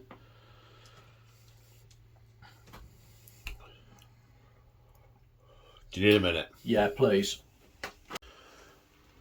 After some discussion about splitting fire, potentially to take on the big cannon on my side of the table, the decision is to put everything into the gluttons to try and finish them off, because they are a present threat. Okay, so steam cannon first on a 3. It's wounds on a 2. I don't think they packed any cannonballs. No, they can't have done. I think they keep loading it, but putting powder in, but no cannonballs. Yes, so let's do the long rifle next on a 2. We are going to wound on a 3. Wounds, so rend 1, damage 2. Failed. Kills that guy. So steam gun, 2d6. Great. For 8. That sounds nasty. Is that... Do you have that as well as the rifle? I believe so, yes. Oh, yes, okay, the steam gun's the one on the turret. I thought the right... Yes, the hatch opens and the pilot shoots out with the rifle. So, hitting on freeze. Wounding on... Was 3s with all out attack? Yes. Sorry, just reading this steam gun. I'm wounding on 2s. All go through. 4 wounds. Rend? Nothing. Okay, 4 saves of 2 plus. 2 plus? 4 saves of 5 plus. All fail. Damage? 1. 1 kills another one. And the repeater handgun putting another wound on one of the remaining ogres.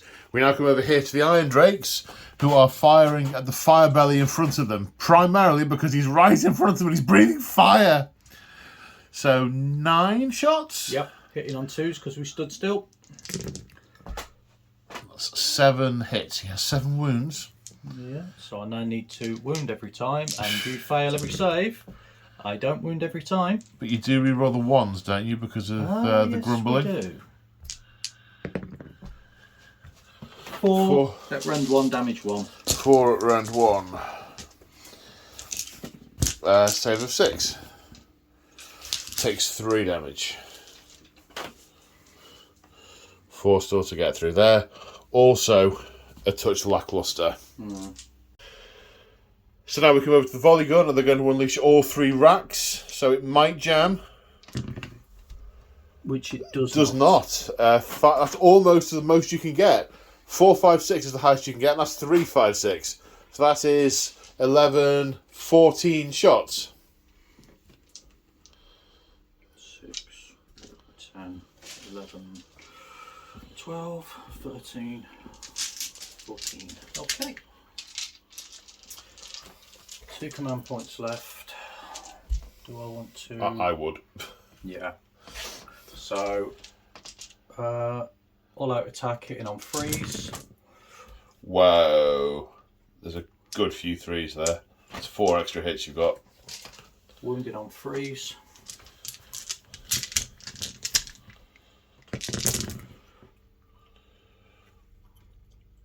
Okay, that's 10. an 10. Rend of 1, I assume? Yeah. Rend 1, damage 1. Okay, so it bypasses my save entirely. However, I do have a ward save of 6+, which I passed 2. So that is 8. Kills 2 of them. Moving that wound over onto there. Good stuff. Good stuff. Okay, the general is charging at the Yeti. What's charging? Just makes 7 it. makes it in. Yowzers. The wizard's going in as well, is he? The battle mage. Yeah, why not? Well, he is fire. They aren't going to like it. They don't like it up from these Yetis. Let's do the steam tank. 6. I'm not sure if that's enough. It looks like it could be. Just. Crunch. Let's do the whoever he is. Really? The Rune Lord? Yeah, On an why 8? not? Okay. Yeah, maybe. Let's go that way. Okay. And Okay. let's charge them as well. Okay. A 9. So, after the Iron Drakes charge in, they are here, and the Rune Lord is into the Gluttons as well. Now, a quick check of the card. The steam tank does mortal wounds on the charge. We're just going to reverse back to that for a bit. How does that work? So, Steel Behemoth, once she makes a charge, pick an enemy unit within an inch of him, roll a dice on a 2 up, I can do D3 mortal wounds. Okay. So, mortal wounds for 1. You wanted those the other way around, really? Would have been nice. Yes. So he takes an additional wound as he gets driven into. Right, monstrous rampage time. The steam tank isn't a monster, is it? No. Okay, what are you doing? Are you stomping or roaring? Yeah. Stomping on a 2+. No. I mean, if that's the same dice that keeps doing it, you want to put it in a mincer. But they're going to have picked up for you a bit again. Yeah, swings and roundabouts. Swingy, yeah. Yeah, very swingy. Do you know where you're starting? It's got to be a charging unit first, isn't it? Nope. This is AOS.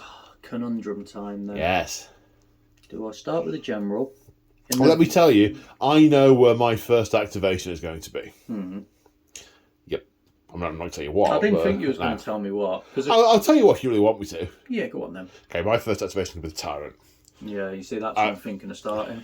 I want the Tyrant as undead as I can possibly make him, because I messed up when I separated him from the Iron Guts, because they can take wounds for him, and So so you've got 1 wound left. uh-huh. I'm going to start there. Yeah, I thought you would. And I'm going to all out attack. Okay, it's still his finest hour, because we haven't had, or have we? Did we use? That was on the last turn, wasn't it? It was. Did we do heroic actions? On this one? We did. You did Yeah, yours, I and I recovered. did. Yeah, I recovered. Yeah. I've done a spell. I've done a prayer. Yeah. What did I do?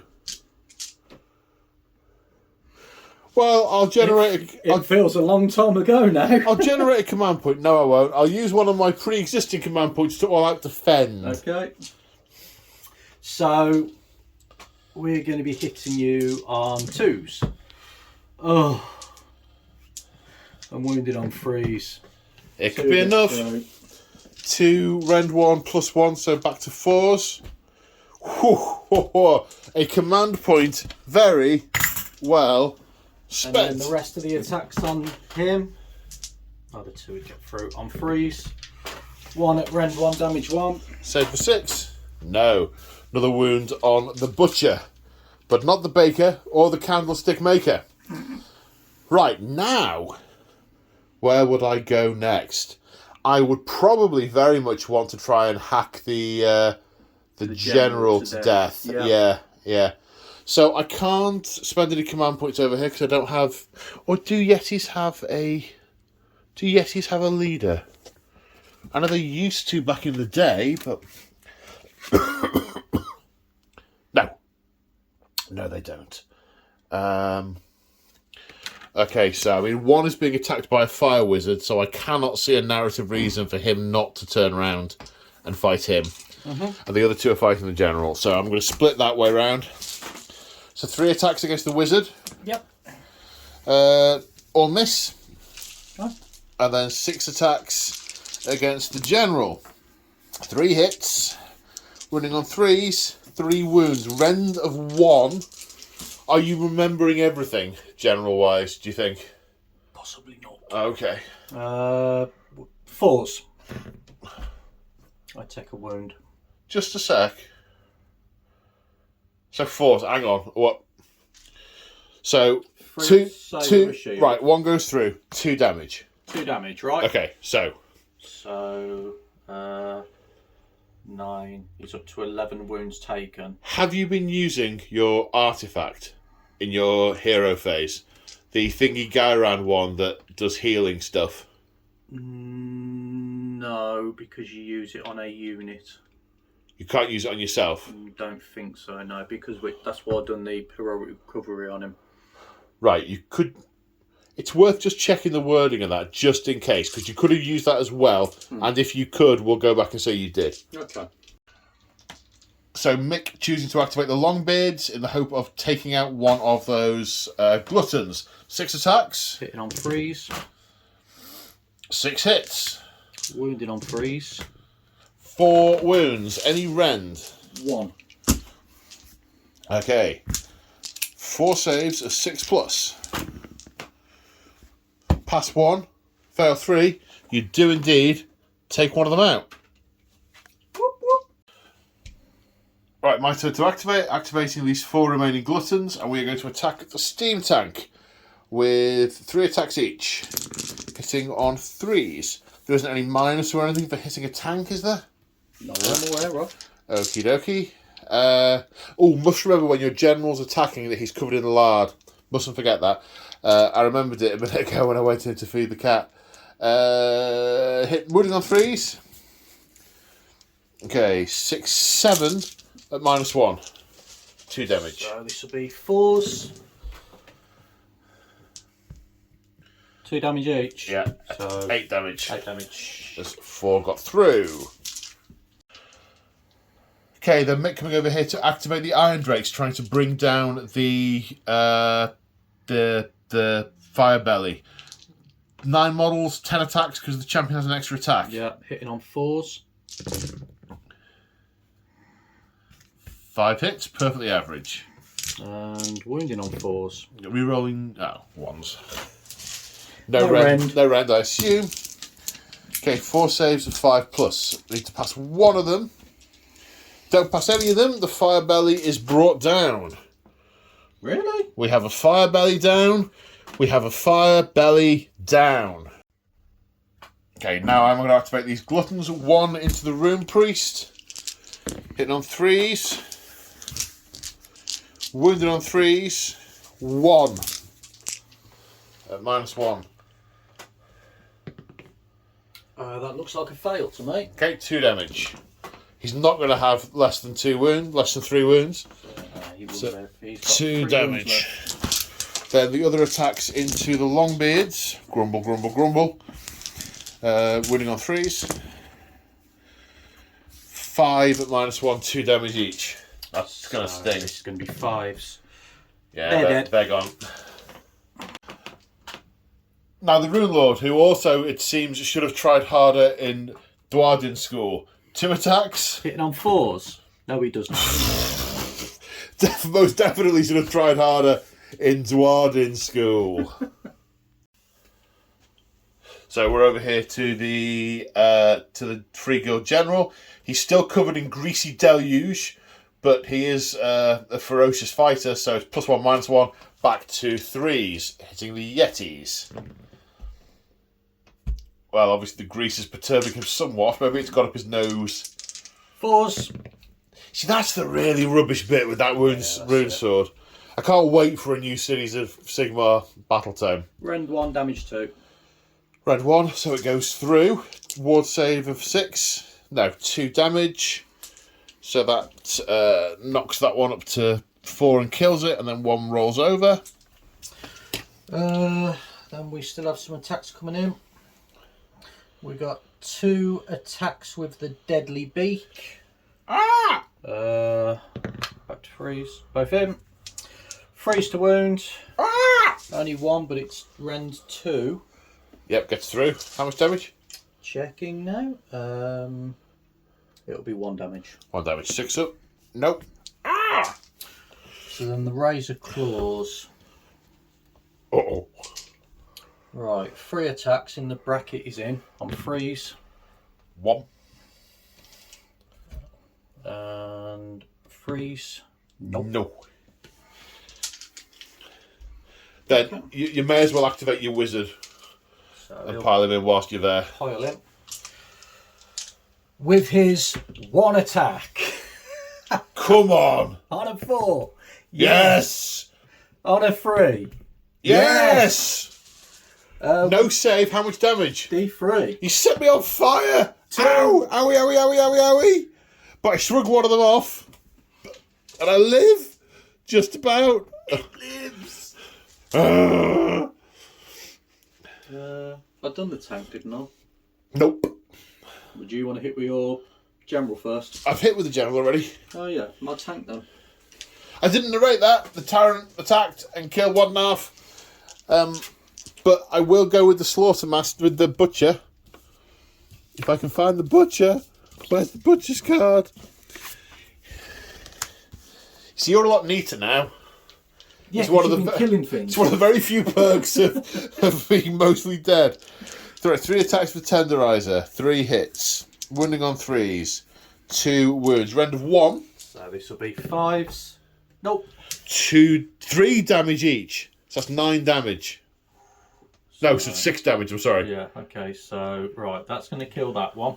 So I'm going to do these individually. Yeah. If that makes sense. Blaze on that. Yeah. Blaze. 1 mortal wound back to him. Okay, so he's on 6 damage. Right. So that would be, and then that one's going to die as well. So He will blaze.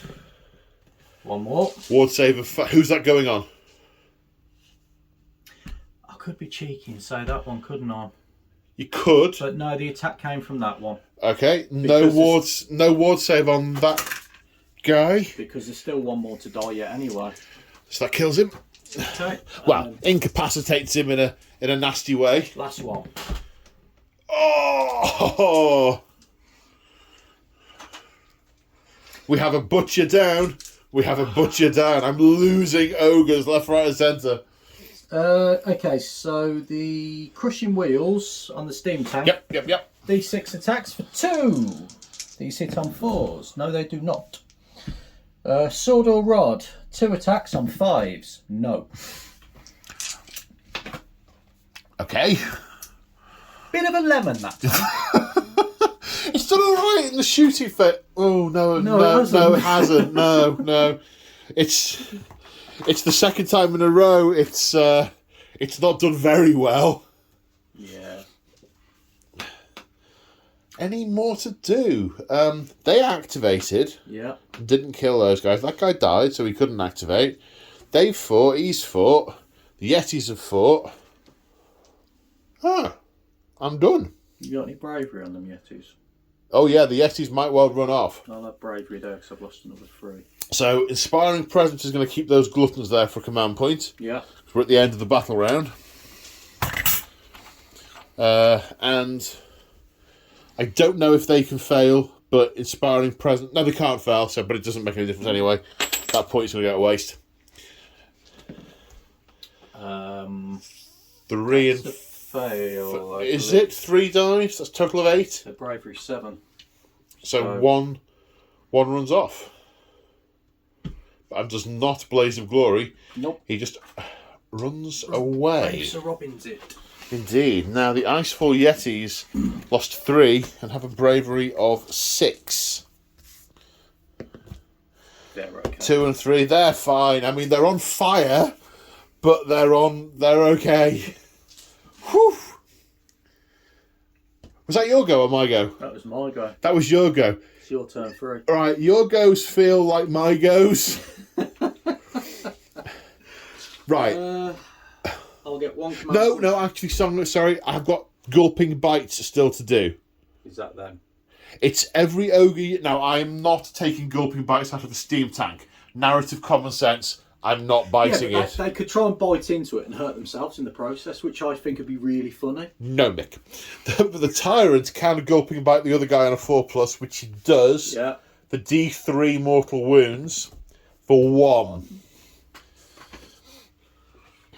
I mean, it's a double-edged sword. I want to kill it, but it might kill me in the process. Yep. And they will gulping bite the... Actually, it will gulping bite both the Rune Lord and the... No, I'm not going to say it does these because they've been having a totally separate fight. There's one ogre biting that guy, so on a 4+, yes, he takes another mortal wound. And I've probably got a mouthful of beard. Ginger beard. Right. Ogre turn 3. So, hero phase. It's the Rune Lord's finest hour. The Tyrant has done heroic leadership and generated an extra command point. And we have 2 spells to cast. The Butcher is going to attempt Voracious Maw again on a 7. That is a miscast for 2 damage. Goodness me. Done 2 damage to himself. Arcane Bolt, Mystic Shield. Arcane Bolt, Mystic Shield. We're going to Arcane Bolt on a 6, which is cast. We're going to attempt the Blood Gullet. Who was that? I'm holding it. I've not fired it yet. I can try and dispel that, can't Oh, I? yes, you can, of course. Yep, I'm in range. No, this guy. Oh, sorry. Oh, yeah, I'm in range then. So, 7 onward. Yep. No. No, not quite. I'm going to attempt Blood Gullet. On a 2+, I'll regain a wound. I regain a wound. I like that. But if you're on your last wound or last couple of wounds, it can be really dodgy because You might kill yourself. You might blow your own head up. Yeah. Right. Movements. So at the end of the movement phase, the Scrap Launcher has driven up, intent on ramming those little beardy things. The Gorge has got closer. The Iron Blaster has swiveled round this way, loading Scattershot or some equivalent into the cannon to try and take down these flying things. The Iron Guts have rushed over to the Tyrant to help him out because he was supposed to follow him that way. Why did he go that way? He said charge. Boss, it's not our fault. It's not our fault, boss. The Butcher, who is holding an Arcane Bolt, probably a swirling mist of blood around his fist, has moved over there and is about to unleash it onto that Vindictor. Vigil. Stormcast. These lead belchers will come over here to put some fire down into the other Stormcasts. The Mournfang is heading over here to charge into the Griffin, and the Icebow Hunter has seen his quarry, saw his quarry take to the sky and land back here, and he has snuck in behind it, intent on the kill. But we shall see. Right, so to start the shooting phase, the Butcher is going to release his Arcane Bolt, which is going to snap the ribs and the bones in the Vigil ore. The last remaining one, and do a mortal wound to him, which will make him Blaze of Glory, not generating any mortal wounds.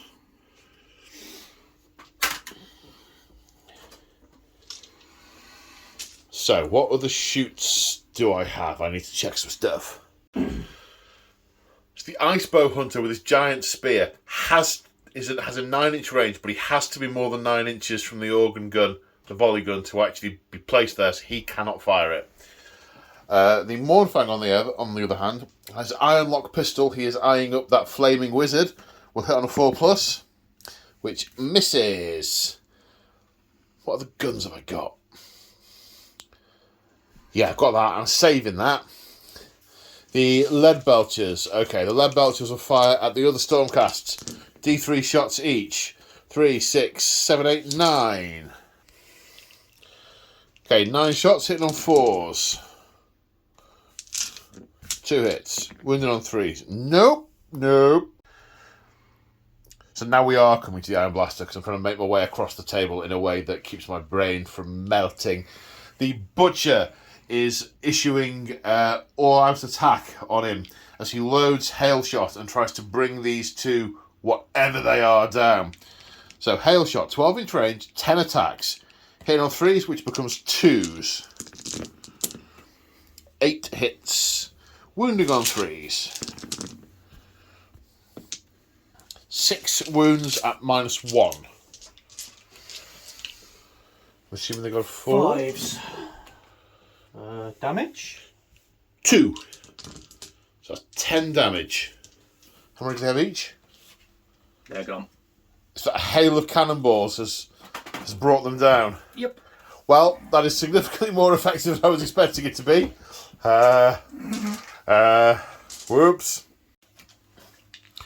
So the Nobblers have loaded up the scrap and tilted the catapult for the minimum possible range, but they're too stupid to realise they have outranged themselves and they have a 6-inch minimum range and cannot get within it. So they miss spectacularly. 2d3 shots with the lead belchers because he didn't move. The lead belcher, 5 shots. Hitting on 4s, I think. 4s, yeah, I think it was earlier.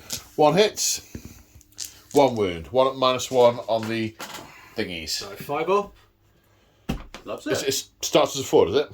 Yeah. Yeah. They're 4 upside. Yeah. Good out. Okay, the Noblar Scrap Launcher is charging with 4. 4 does get it in. Just. Dink.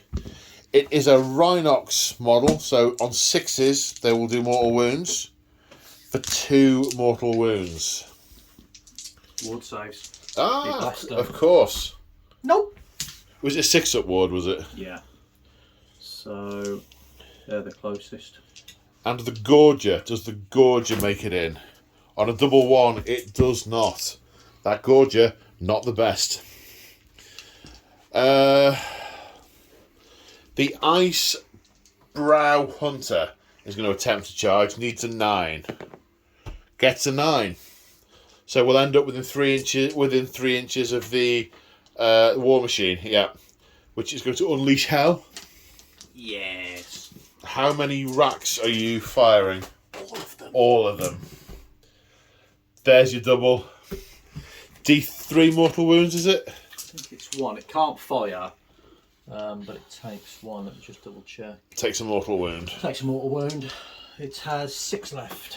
Now, if you had your Cogsmith near it, Yeah. you could re-roll stuff like that. That's it.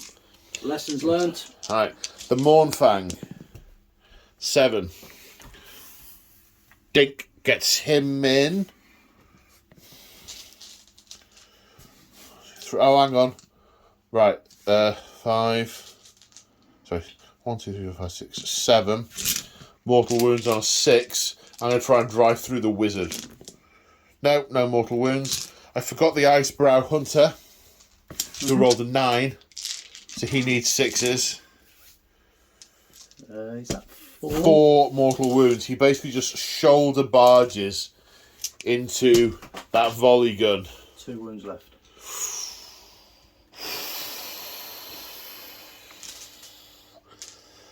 And the Tyrant will attempt to charge. Needed a 10. Forward to the end of the turn. End of the battle round. You went first. Will be in a minute. No, I might need those in a minute. Let's not be frivolous. That was my unleash help. You've got another point. Oh yes, I have. He's not finished that close to us. You can't unleash help because I didn't get there. Okay. I didn't get there. Right, so monstrous rampage, monstrous rampages. Who are you rampaging on? The Yetis. How many wounds does he have? I want to say 5. Best case scenario, dude. Can he issue 6. orders to himself? He's champion, so he can. So I could roar. So you don't want him to issue orders. No. Okay, he's not issuing orders. He could also no, he can't issue them to the Yetis, but he could have issued to himself. Right then, where to start? Where to start? Where to start? I think I will do the Mournfang into the general. Makes sense. I don't think there's another practical option there. So the culling clubs and hackers with his extra attack. Oh no, it's a hit, 3 hit. They're winning on 3s. 2 at rend 1. So force. 1 pass, 1 fail. 2 damage. You got him. That got him. Yeah. He's only got 13 wounds. I couldn't see the dice from here how many he had. He had 11. He doesn't have a box.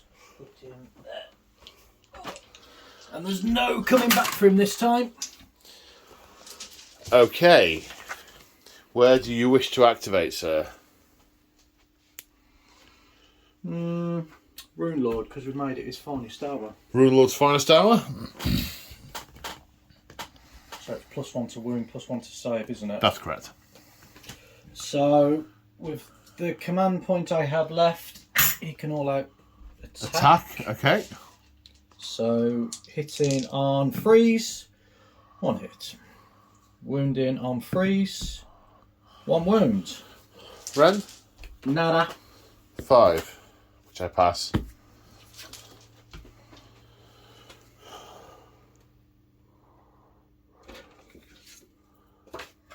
Right, we will attack the steam tank, I think. Mm-hmm.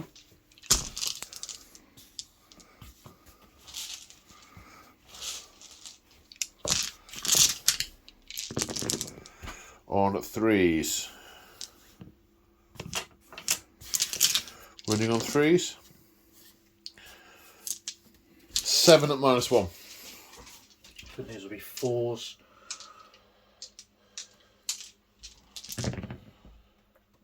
Failed 5. 2 damage each. Oh, it's dead. That's got to be the tank, isn't it? Shame they don't explode, really. I know, they really should. Yeah. They really should. That'd be very nice if they did. Your go? Yeah. So you got the Battle Mage against the Yetis, or the Iron Drakes against the Scrap Launcher. Yeah, we'll pile them in that way. Okay. The Iron Drakes then attacking the Scrap Launcher and putting 1 wound on it, killing one of the Noblars. There are 7 Noblars in the model, 7 wounds.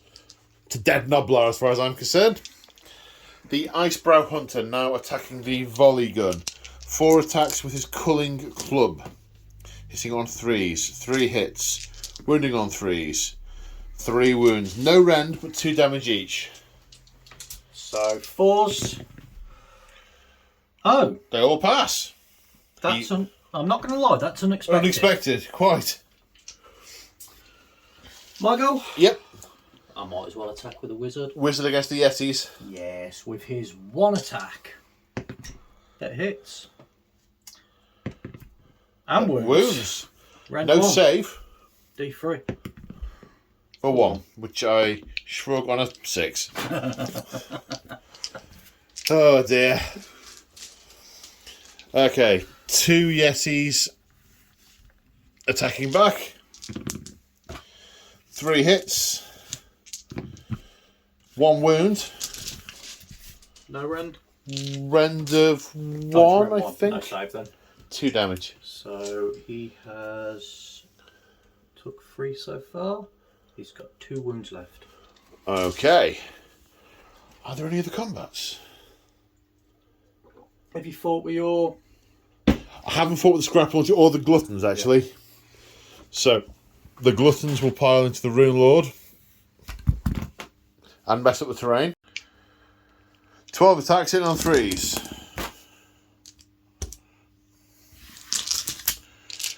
And wounding on 3s. 5 saves of rend 1. Which is finest hour.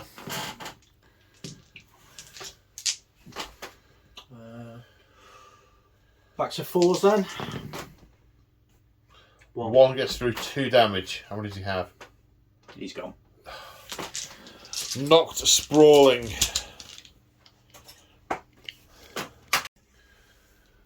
Then the crew of the volley gun attacking the Icebrow Hunter, doing no damage.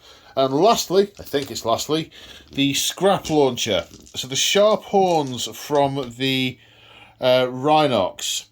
On the turn he charges, he gets an extra point of damage. 2 attacks hitting on 4s. So that's moot. Then the Scrappers Stabbers. 7 attacks hitting on 5s. Wounded on 5s. 2 saves. No rend. Do not get killed by grots. We don't. Good. Your ancestors will not have to feel the shame. So we've just looked around the table disbelievingly, and we don't have any battle shock. Neither of us. So that's the end of battle round 3. So we go to priority roll for battle round 4. Good luck. You two. 5. I'll go first. Okay. So at the end of the movement phase for Cities of Sigmar, the Cogsmith generated a command point. The Tyrant used heroic recovery to regain 2 wounds. Now, as General Rasputin has quit the battlefield, as his Griffin has taken to the sky to lick his wounds and been driven off, especially with that hunter behind him, General Rasputin has given the order for organised retreat. It's clear they aren't going to be able to stop this rampage of Ogors, but need to delay it as much as possible and try and defend this last objective as the army is withdrawing. So that is why Mick has moved his units back towards this objective to try and hunker down and keep it from me. I don't have many assets that are pretty close to it, so I might not get it. The wizard cast Arcane Bolt and didn't successfully unbind it, which killed one of the remaining Yetis and put 2 wounds on the other one. I have got some assets over here. I could do it, but this could still be close. There's no realistic chance of controlling the battlefield for the Cities of Sigmar, but the ordered retreat and denying me the major victory is still a realistic prospect. So, that's the end of the movement phase. What's the general plan for the turn? Kill him. Kill the Tyrant. You want to decapitate the head. Cut the head off the snake. Cut the head off the snake. Okay, well, he has 3 wounds remaining. He can pass his wounds off to his Iron Guts. Yeah. So let's start with the Cogsmith. D3 attacks for 1. Right. So would be hitting on 4s. Back to 3s. -1 for Lookout Sir, yeah. Lookout Sir, so 4s. Oh, okay. Wounds on a 3. Does wound. Rend. 1. 1. Yep. Passed. Save on a 5. Okay. Then the Judicars are shooting at him, are they? Justicars. Yes, why not? So 10 attacks. Jeez. That's poor. So is that just 3 hits? 3 to wound. 1. Rend 1, damage 1. Save on 5, which is passed. So let's fire into combat over here. 1, 2, 3, 4, 5, 6, 7. But they stood still.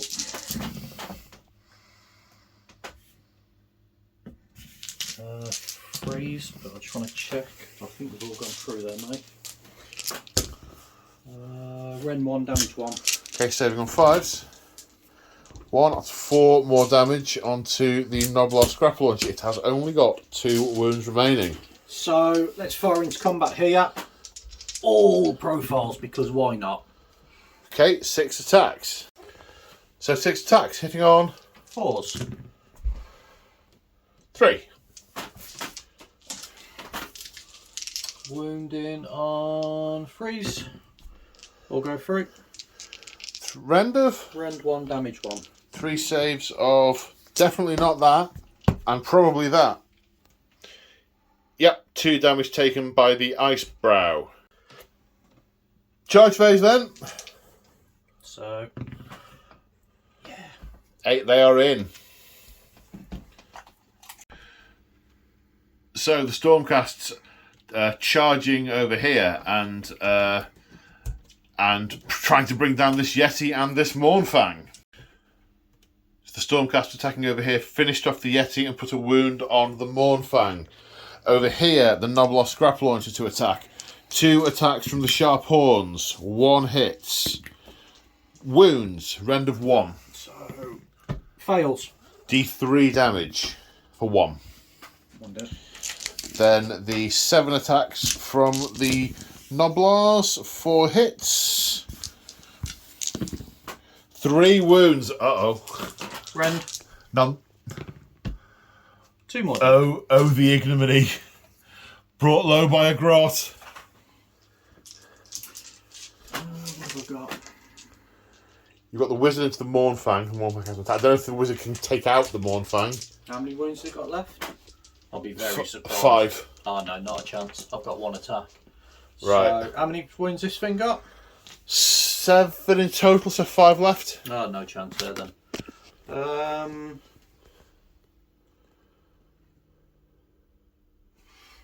I can move again, can't I? If I pile that way. Yeah. So Go another 3 inches that way. yeah, might as well go there then. Okay.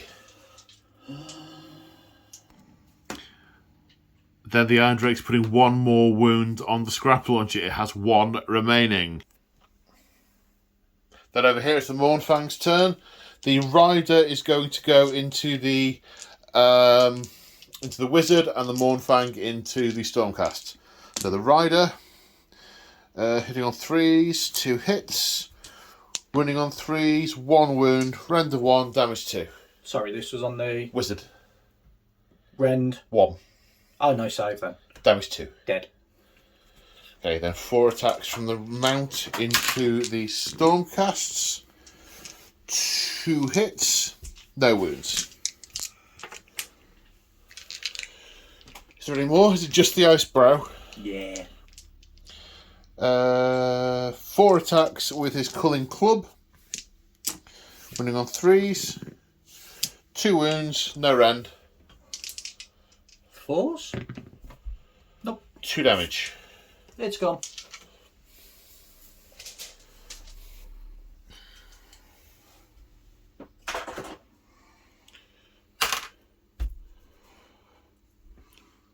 Okay.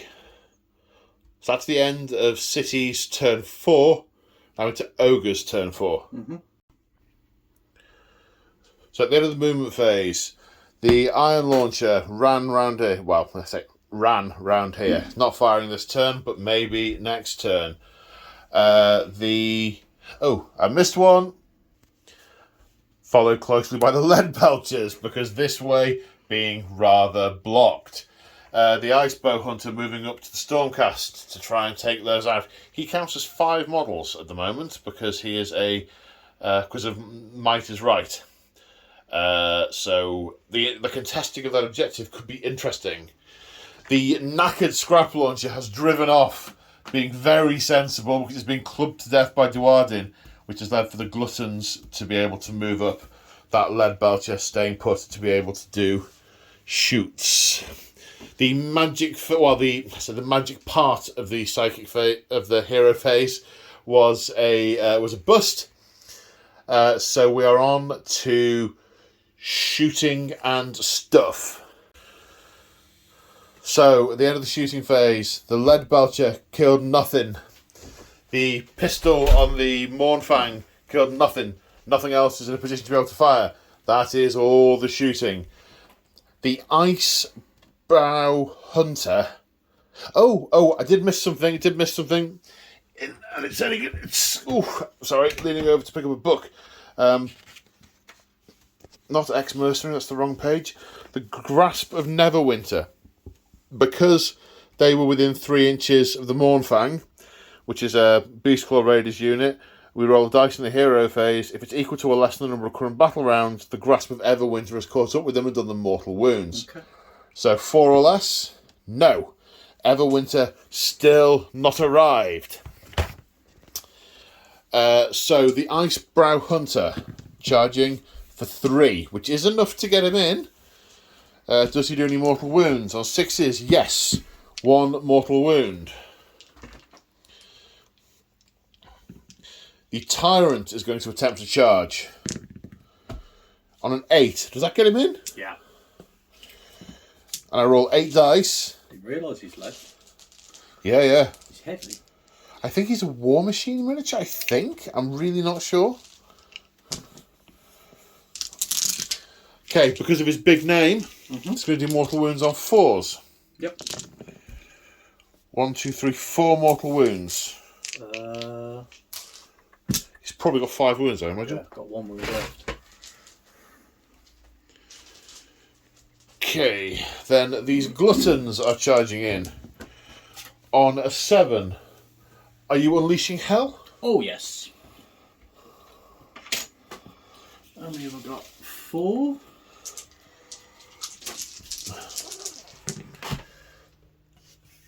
Two.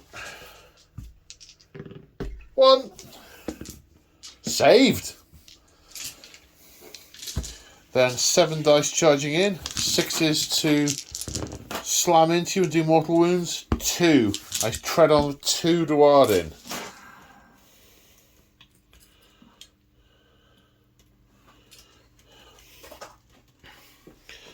Okay, the Iron Guts are going to attempt to follow the Tyrant. On a 7, that's not enough. Forward to victory. Also not enough. Right, where to start? I think I want to start with the Icebrow Hunter. With his 4 attacks. Hitting on... Sorry, I meant to say all-out attack, but it's not made any difference. But I still meant to say it, so the command point goes in. Wounding on 3s. 3 wounds. No rend, so all your full save. So 4s. Fail 1. 2 damage. So that will kill 1 and roll 1 over. So Blaze. Blaze of Glory. He's not a Thunderstrike model, I don't think. Nope. No damage. So where would you like to go, sir? I'm going to go here. So Okay. we'll pile in.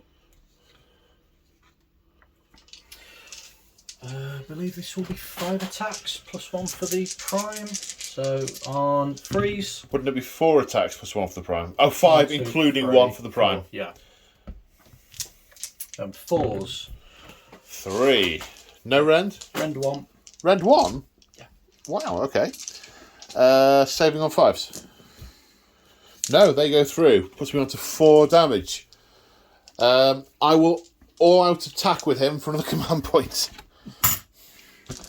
4 attacks with the culling clubs.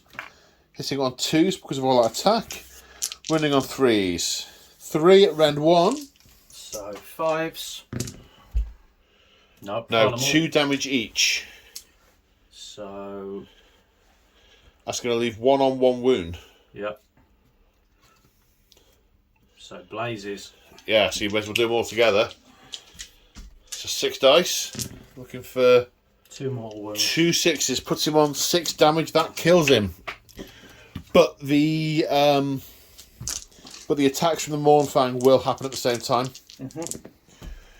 Which hits twice. Wounds once. Rend of 1. Fouled it. So he takes 2 damage. Your turn to activate a unit. Might as well be him. It's his finest hour. At this point, that axe is looking pretty good. He hasn't got the axe. I know. He's got the gun butt, which is 1 attack. Hitting on a 4. Wounding on a 4, which will be a 3 for finest. No. Oh. So the tyrant attacks back. 2 attacks with the beast skewer glaive. 1 hits. Wounding on a 3, which wounds. Rend of -3. No save. Okay, D3 damage for 2. He's dead. He only had a wound left. Oh. Your turn. 3 attacks. Yeah. 1. I think they wound on a 4, don't they? Does wound. No rend. No rend. Saves on a 5, which is saves. Then the gluttons, 4 attacks each, hitting on 3s, wounding on 3s, 4 at rend 1, 5s. 3 to get through, 2 damage each. They are gone. And at that point, the cities of Sigmar army are driven from this battlefield. They attempted to successfully lead a fighting defence. However, they were overcome by the Icebrow Hunter of all things. Well, not just the Icebrow Hunter. He snuck onto the back lines and disabled their war machines as the rest of the war glut carried on. Whatever forces could were withdrawn and taken back to the nearest storm keep, probably the city of Excelsis or a keep along the way, licking their wounds and regrouping, raising new armies ready to come back and attack this war glut again. They have done it some serious damage, but they unfortunately failed to stop it. Some while after the battle, one of the butchers was busy on the plain skinning their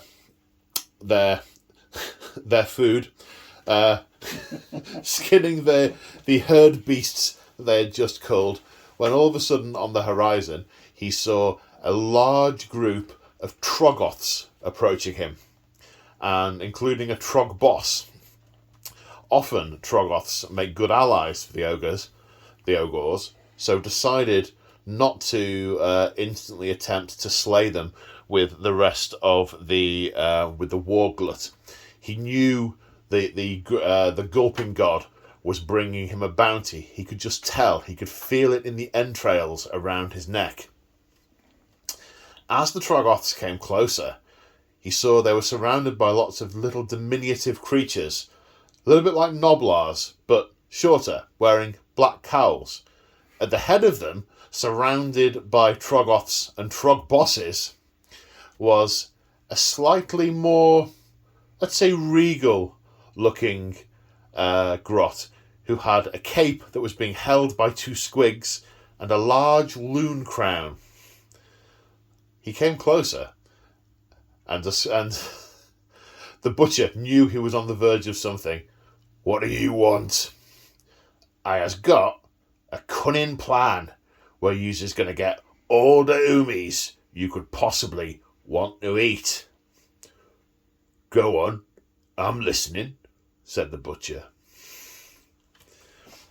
Weeks later, the local towns who had they knew of the Free Guild attempt to stop the glut. Their scouts, discovering that the war glut had entirely disappeared and vanished, had only concluded that they had been utterly routed by the loyal warriors of the Free Guilds, the brave Dwarden of the Dispossessed, the mighty war machines of the Iron Guild, And amongst all, the noble Sigmarite warriors of the Stormcast Eternals, they had clearly won a great victory. But where had the ogres gone? Maybe we'll find out later. And on that note, so endeth this chapter. Mr. Mick the Machine, I haven't tabled down anyone in a very long time. I am very sorry. Is what it is. How did you find the game? Swingy. Swingy. Swingy at best, yeah. No, fun. Cities of Sigmar, they need a new book. They just feel drastically outdated at the moment. So, you know, when you think you do Arden, they're just they're poor. They're as expensive as other units, and they can't do anything. They do very, very little. So, but they look nice. My missus done a good job painting them. She Finally did. got that in there. Been meaning to say that all game long, and I've only just got around to doing it. So, well done, Sarah, darling. You've done a cracking job painting them up. So, no, very, no, don't get me wrong, it was fun. It's always a laugh when you and I get together. Oh, yeah. So it was fun, and that's all that matters. And I know there is quite a lot left on my... There's probably around about 1,500 points left, give or take. Yeah. But that means you have killed 2,500 points. I haven't just totally rolled over you. I haven't just totally rolled over you. There was a couple of times where I thought it was going to start going back in my favour. Yeah, I was quite concerned over here, and then we discovered just how bad the Duardin are. Yeah. I mean, I thought they were bad, but I didn't think they were bad. Yeah, no, they are terrible. Yeah. They really are terrible, to the point where they'll probably not come out again. I'll buy new units and paint new stuff up. Job for you, Sarah. Yeah, I looked at some Duardin for mine, and I think I may get like one unit just as a token. I wouldn't. I think the basic troops are okay, but you haven't got any of those. You've got all the specialists. Yeah, it's just what come off eBay. This whole army pretty much was an eBay rescue. So, and you've done very well binding it all together. Yeah. I loved the Demigryph Knights. I think they're really good. They are also a little bit underpowered. Yeah. Expected them to do more. I got charged by those, and I thought I really need to throw everything into protecting the Iron Guts, and they just bounced. I was like, oh. And then I looked at my stats and thought, uh-oh. And just walked through them. Nice. Yeah. The ogres hit a lot harder than I expected. They're brutal. Yeah. They really are. I wasn't expecting them to be that tough. I really wasn't. So, they're brutal. It's the Rend 1 and the 2 damage on everything. Yeah, makes a big difference. Yeah. And I'd assumed they were going to be 3 wounds each, not 4. They are good. They are very good. Yeah. But equally, we were talking about this earlier when we stopped for, I think it was lunch, or possibly just... That was a long time ago. No, I don't think it was lunch. I think it was stopped for air. Probably. Earlier, that you've got one of everything from a lot of the different things. You haven't got much that kind of coordinates and works in conjunction. Yeah, like I say, still working out how to run it. It was an eBay purchase. There's a part painted army. I like the colour scheme, and just thought, right, I'll add a few more bits. And narratively, it's beautiful, and I think it'll work better in smaller points games because you won't have to take absolutely everything. Yeah, that's it. And especially, you don't have the Duardin tax. There's 2 models that wasn't on the table today, and that's because one of them's a cogsmith with a rune axe, right, and the other is a rune king, I think. Oh, the Warden King. That's him. Thank you. They're the only 2 models from the actual city side that wasn't on the board today. I think from what I can gather, if you take a bunch of the basic line troops for the Duardin and you have the Longbeards behind, because their grumbling is an aura buff. Yeah. And you have the Warden King because he does buffing, and you have the Runesmith to be able to put out buffs. Yeah. I think you can maybe not quite lose as badly, and I think that's as good as it gets with the Dispossessed, unfortunately. Yep. It was a really fun game. Yeah, Yes, the first time I've played the Ogres, goodness me. But then again, this is 4,000 points. I really do wonder how they'd play at 1,500 when I haven't got 40 ogres on the table and all the toys. Because it's like, oh, I wanted to bring my saber-tooth tusks. And I'm like, okay, yeah, saber tusks. That's a 400-point unit. Is that the cats? Yeah, the 10 cats. Yeah. Technically, they only come in units of 2. So if you're abiding by the match play 3 multiple, I'm like, no, reinforced times 5, because it's a pack. The only reason they come in units of 2 is because that's what GW sell them in, because they're on a resin sprue in units of 2. There's no way they would be sold in units of 2 just for like direwolves are sold in units of 10. Yeah. The only thing is, because they come in units of 2, they've statted them for units of 2, so they're like 40 points each. If you want your pack of 10, because I used to have them on a tray, and I had the hunter in the middle, and then the things all around them, because they move as one unit. Yeah, it was cool. It was cool. Anyway, I am at risk of blathering at length. And you've got a long drive, and there's packing to do, and all sorts. So, big thank you for coming down. More than welcome. Thank you for having me. Really enjoyed the game. It was a laugh as always. And if you want to see what happens next, tune in to the next episode of the Siege of Excelsis. I don't know what the next episode is yet, so it's going to be a surprise for me, as it is for you guys. I don't know either. No, I know. No one knows. And on that happy note, take care, everyone, and we will see you in the next one. Say bye, Mick the Machine. Bye, Mick the Machine. Bye.